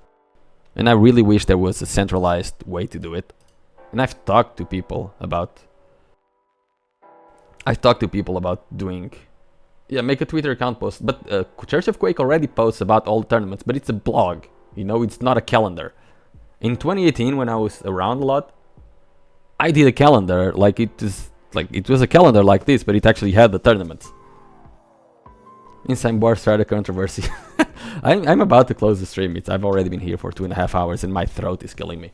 Because I was shouting too much last night during Stratovarius concert.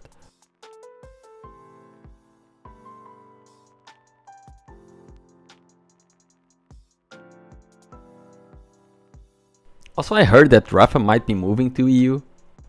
I just want to say, if Rafa moves to EU, I will instantly consider him a EU player.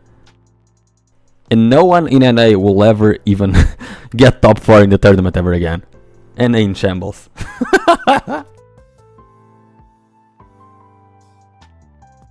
Like, the second Rafa touches foot in EU, he is an EU player. Just like I consider Xanaku to be a EU player, and just like I consider Maxer to be a EU player.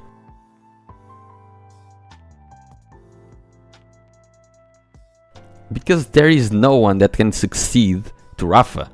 The legacy you cannot, like, even Cypher left a legacy and you can't, there's no one to follow up on what he did. There was Claus, but he doesn't even give a fuck. He doesn't play anymore. I thought Claus was the perfect successor to Cypher, but he won the biggest tournament and he got the fuck out.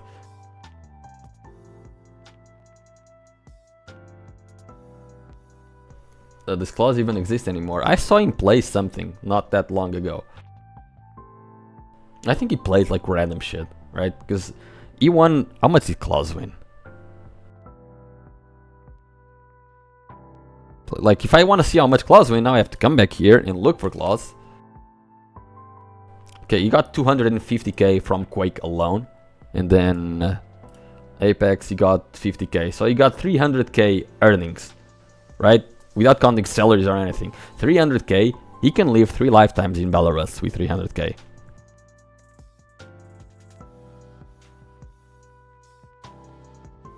And Quake Champions nowadays is so fight-based that I think Claus would be amazing at it. Siege to aim assist dominated the game, yeah. And then he had to become a coach because even with his amazing game, he cannot compete against aim assist.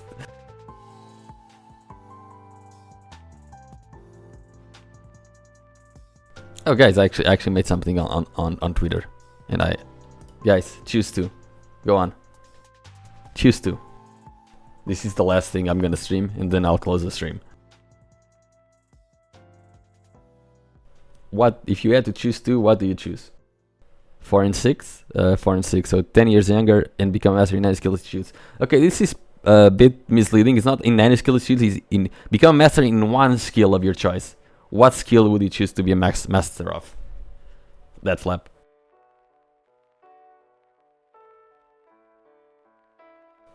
Okay, programming and another one, 10k monthly, and okay, so you just want money.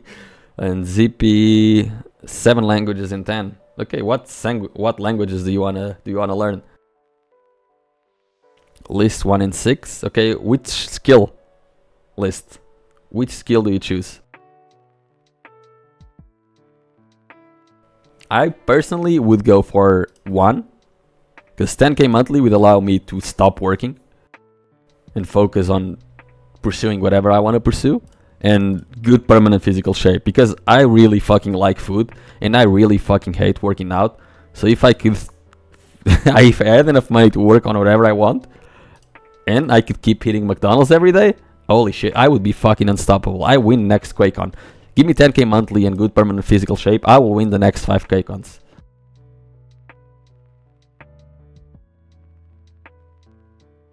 Man, I don't want to be 10 years younger. Are you serious? Fuck that. Imagine being 20 again with fucking acne and shit. And going through puberty. Fuck that. Man, okay, another one. You don't understand. Me with enough time and being able to eat whatever I want, I would be having McDonald's while destroying Rafa in the grand final of QuakeCon. Energy, what is the skill you would choose to be a master of?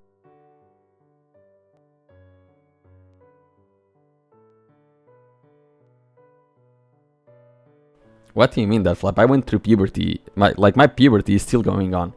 I'm still hoping I can grow more. You look at Wenger, his beard is only now starting to appear and he's like 27, 25, 23, I don't know how old he is. Skill of putting dodge in command. But dodge is part of combat skills, dude. Wenger is 78, he's 19. Okay, look, we're gonna see how old Wenger is. Oh, come on, just capitalize it properly. Oh, this is Apex, right? There it is. It's 24, okay.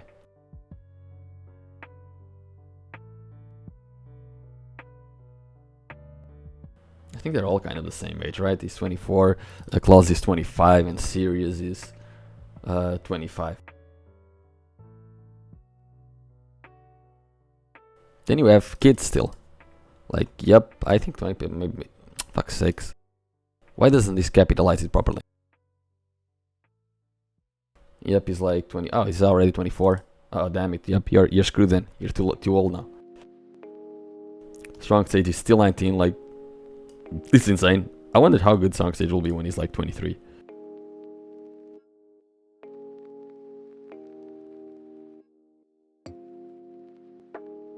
Like, Strong Stage is 19 and he's already played 2 QPL lands.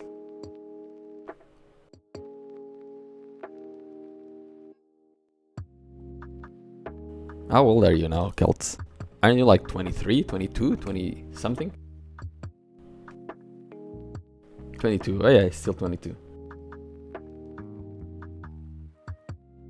Avec youngest, yeah.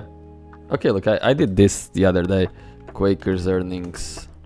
I still haven't updated it with information from this year.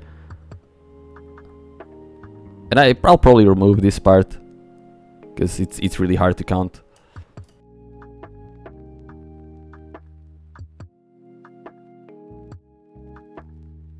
Oops. And yeah, on Avec, like, he won a major at 15 years old. Like, how the fuck? How the fuck do you win a major at 15?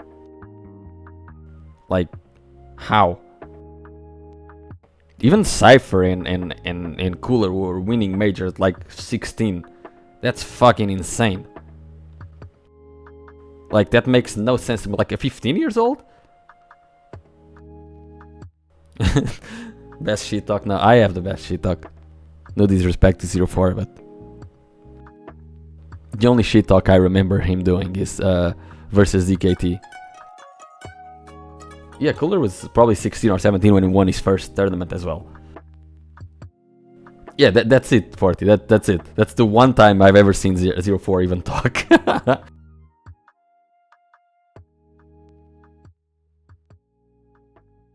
Nah, man, I think even Claus versus when he won QuakeCon is better than that. He said, I don't know, man, easy.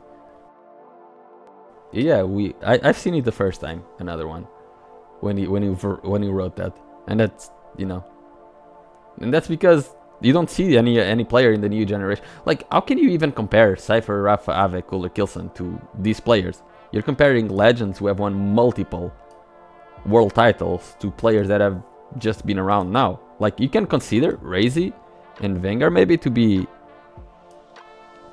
at the level of some of those, but even then, like, you can't compare. Like, even Razy and Vengar that have won a lot of shit, you can't compare them to any of them yet.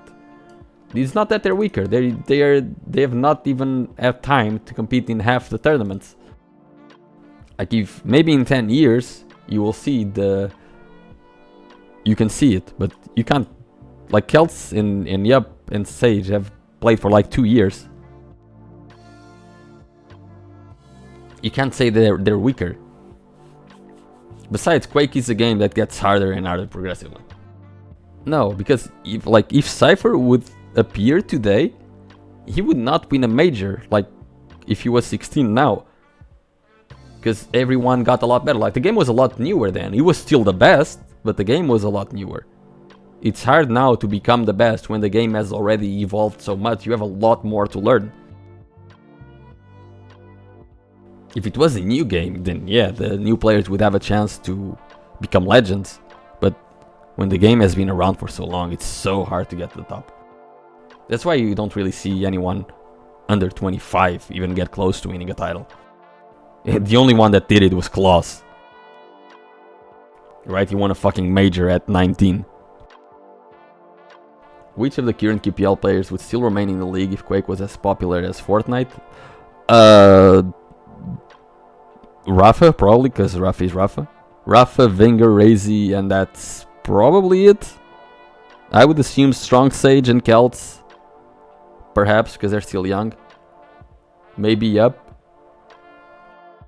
But the older players would not be able to, because they're not used to putting so much effort in. Zeneku perhaps as well. Depends how much he would practice.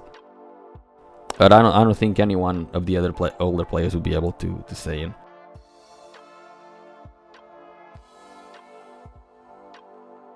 Yeah, most FES eSport 10 years ago, every champ was still a teenager.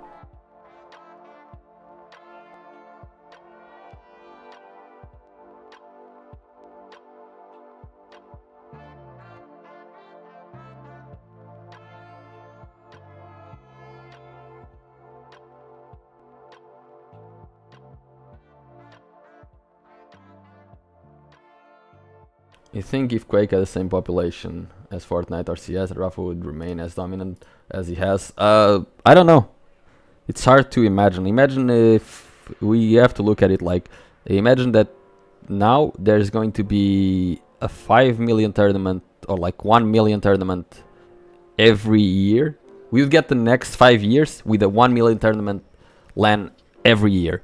So a lot of players would switch instantly to Quake champions and start practicing massively. Obviously, the older players would still be around, and they'd have a massive advantage. But the younger players, I think, the thing with Quake is that, imagine the effort it takes to maintain a high skill level in Quake. The level doesn't really improve a lot in Quake over time, especially in older Quakes. Like in Quake Live, top 8 pro could stop playing for like 4 years, come back, and in 2 months he could place top 8 again. It happened a lot of times. Like Avec did it, Toxic did it. Even 04 would never practice and still get top 4 in QuakeCon. Even in Quake Champions it's happening, right? Sometimes Toxic, he doesn't play and he still plays well. Cypher, he stops playing for a whole year, he comes back in a month, he's back in top shape. In other games, that's not fucking possible. Imagine that in Fortnite. If a top player stops playing for 2 months in Fortnite, that's it. He might as well retire. He's never gonna make top again. He's never gonna win a tournament again, because the level keeps improving. In Quake, the level doesn't improve so much. The players at the top just play for maintenance rather than improvement, and the only improvement is done at LAN when they play substantially above their normal skill level, or for most players below. But the evolution, like if you look at the Quake Champions in 2018 and you look at it now, tactically the game has not improved. The players still don't know how to pick champions. The one thing that improved is that players are slightly faster at making decisions, and their combat skills and overall aim look better. I don't know if they're better, but they seem to be better. But strategically and tactically, they're not as good. So if the game had a lot more players, with a lot more players, there would be more competition, there would be more tournaments, more prize money, and more motivation to increase the level. And given the motivation that a lot of the older players have to put time into Quake, even if it's easy money and they already don't do it, I don't know if a lot of them would be around.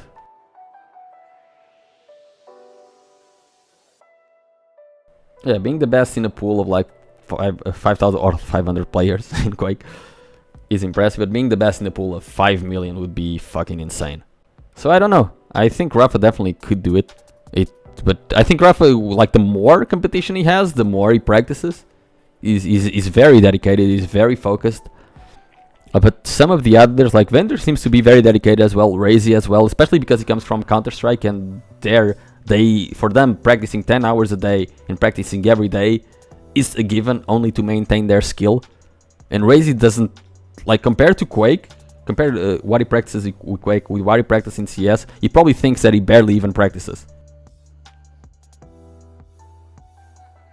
And in Counter-Strike, they have to put so much more time into the game just to maintain their skill. And in Quake, no one does it. Like, if you tell a Quake player, if you tell Killson or Avic that they have to play 5 hours a day, every day for 5 months, they will just uninstall. They cannot be arsed to play that much. They are fine with playing like 3 practice games a week, which is basically 2 hours a day for 3 days of the week, totaling like 6 or 8 hours a week off season. Yeah, mentally speaking, it is a little bit more taxing because it's dual, and it's a lot more intense. But it's still a level of dedication that Quakers, I'm not sure they have it in themselves. But we don't know, because a lot more money, more competition would also influence how their dedication would play out. Yeah, I'm not doing recaps anymore, MZ. We're just doing hypotheticals now.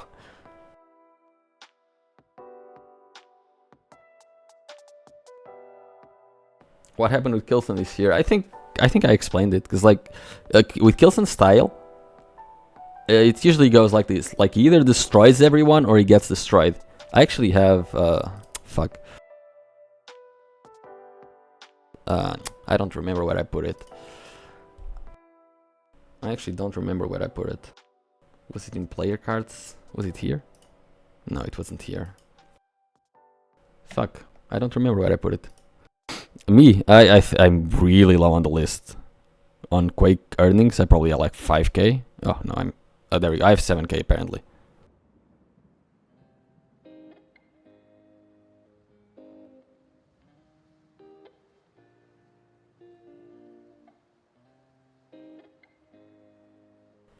What was it? Oh, right, I had something that was showing like...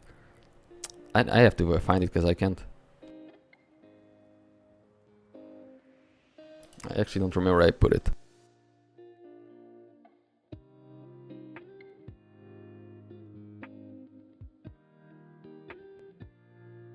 Oh, right, there it is.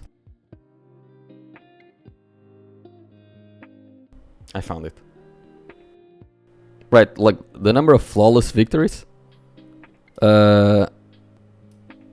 It's just like, I was just, I don't know, I just make random fucking... This is the predictions I had made at the start of the season. A lot of them go. I'm apparently really good at predictions.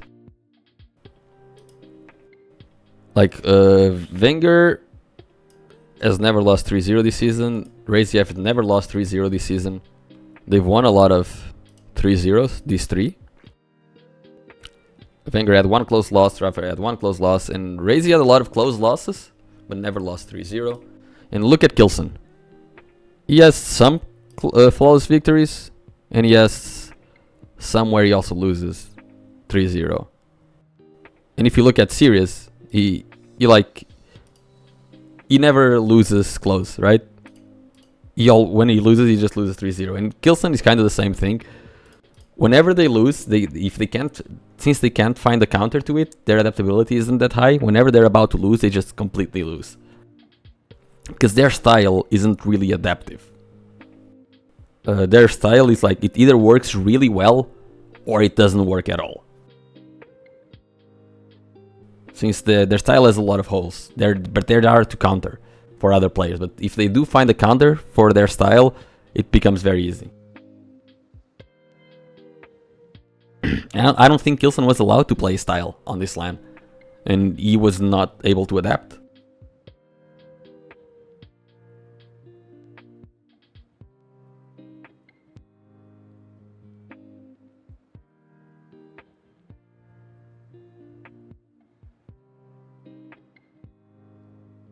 Yeah, it's just random stats that I have nothing else to do with my time sometimes when I'm working. And yeah, I haven't put out the earnings from this year yet. Not even with the online league. Rafa is really close to 500k. 500k is such an insane mark to have when it comes to earnings. Klaus still being top 5 when he has not even played fucking... He hasn't played for so long.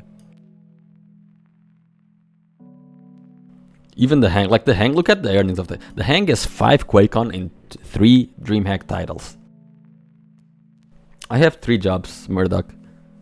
2 of them are online and 1 of them is in a factory. So the online ones, I have a lot of free time.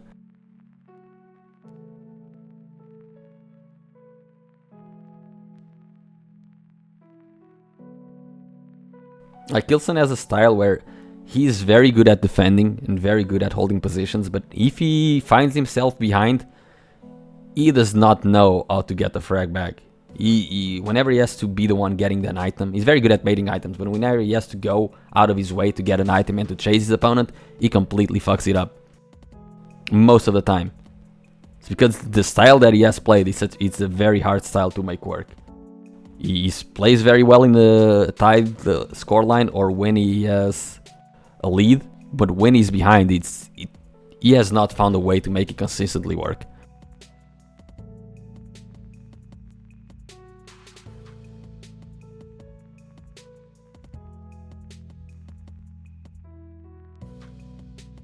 And for how good I think Kilson is at pre-fights, you know, spam damage and doing damage between routes. I think that's really Kilson's biggest strength, is doing damage between routes.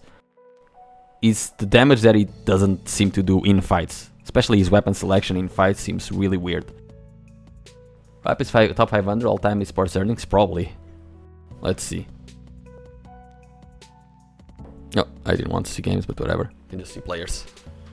How far do we have to go to find Rafa? Ooh, actually, I'm not sure. Okay. No, he probably is. Let's see. We should be finding Rafa very soon. Rafa, there he is. 472. Wow. That's not bad. It's kinda... Oh, look, and Fatality is right behind. However, like, this doesn't have all tournaments. It says 461. It's almost accurate. It doesn't have, like, the last tournaments either. Fatality has, like, 4k more than this. Not that much, or like 2k more. It's very meaningless. Who cares? Damn, we don't have anyone in top 100. But yeah, guys, I think I'm gonna finish out the stream. Yeah, insane amount of money by Fatality. It just won everything at the start of every. Like, look at this. Fatality was active for 8 years. In 8 fucking years, he got 460k.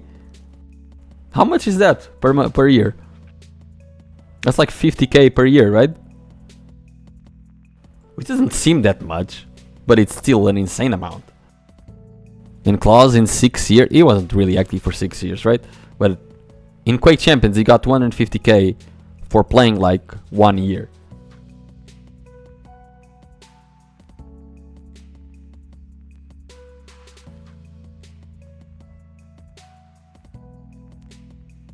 If we look at it per year, like 1999, 4k, 20, 2000, 100k, 1001, 50k, 1002, 15k, 1003, not much happening, 36k, and then in 2005 with fucking Painkiller, 230 fucking k.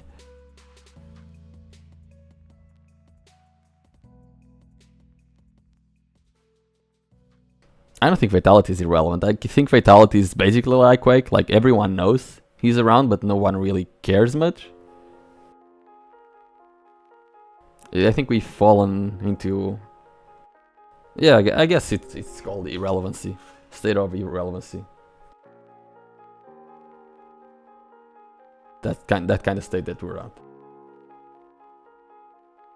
2005 looks like my actual earnings.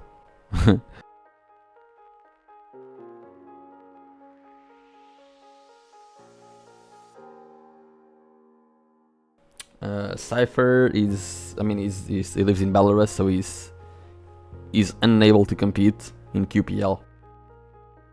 Sadly.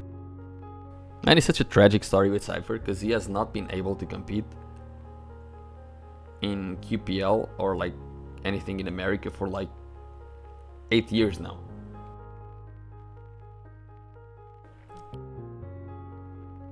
He has not been able to go to QuakeCon since 2016.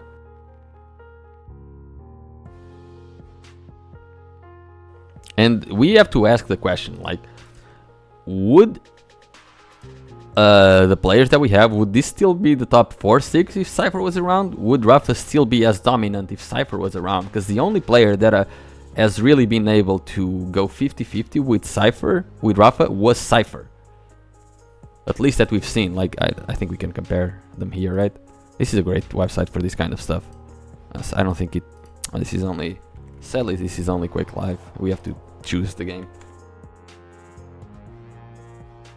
In Quake Live, okay, they went 7-7 on LANs. And I don't think they've ever played a QuakeCon final versus each other, sadly. They always face each other before. So in Quake Live, it was 7-7. What about in Quake Champions? Okay, don't make me do it again. Come on. Oh, this is... So we have to watch dual rounds and we have to watch the others. Okay, whatever, we'll do it. In dual rounds, they only played each other once. Rafa won. And in time limit duel... Oh, don't make me write it again, Jesus. In time limit duel, Rafa won 4-2. Still 4-2. That's a higher win rate than almost anyone else has versus Rafa. I think Gilson is probably the closest, maybe. 3-5, pretty much the same. Razy 2-15. I think Wenger's probably like 0-7, 0-6. 2-5 for Maxer, who actually won the last 2 times.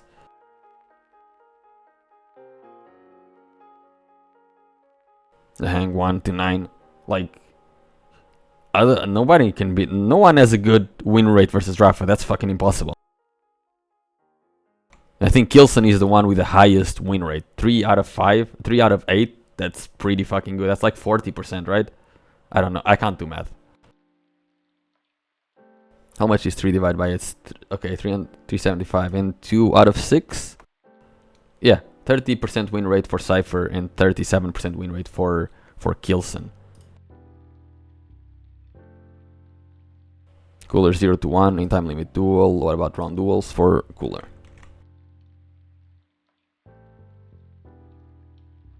2-1 for Cooler in round duels. Nice. Nice frag, Cooler. What about in Quake Live?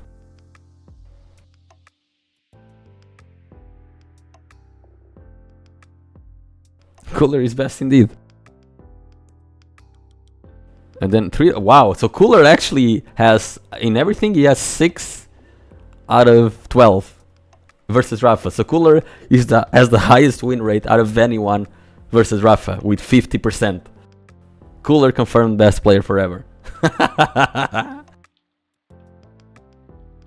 Yeah, Cooler best. So if Rafa is Maxer has 2 out of, how much was it? We saw Maxer versus Rafa. It was like 2 out of 7. Oh, it's 2 to 5. Yeah.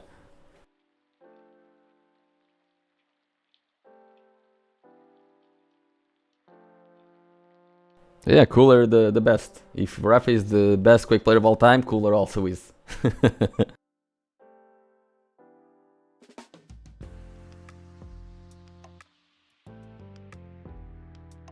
Yeah, guys, I'm really tired.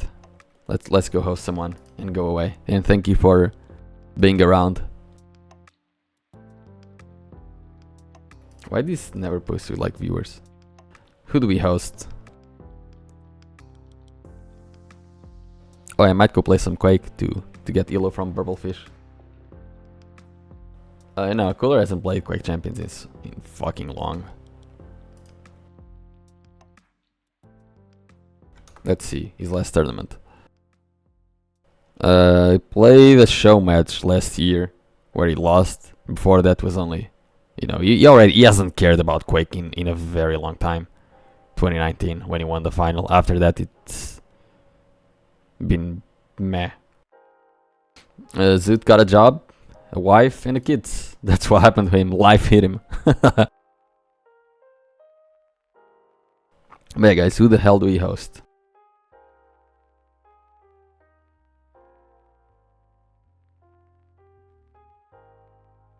There is no way this guy isn't a cheater. Look at this is sus as fuck.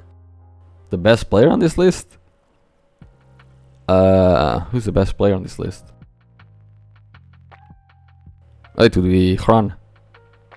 Hran's the best player on this list. That's it. But I don't want to host him because he's playing Apex.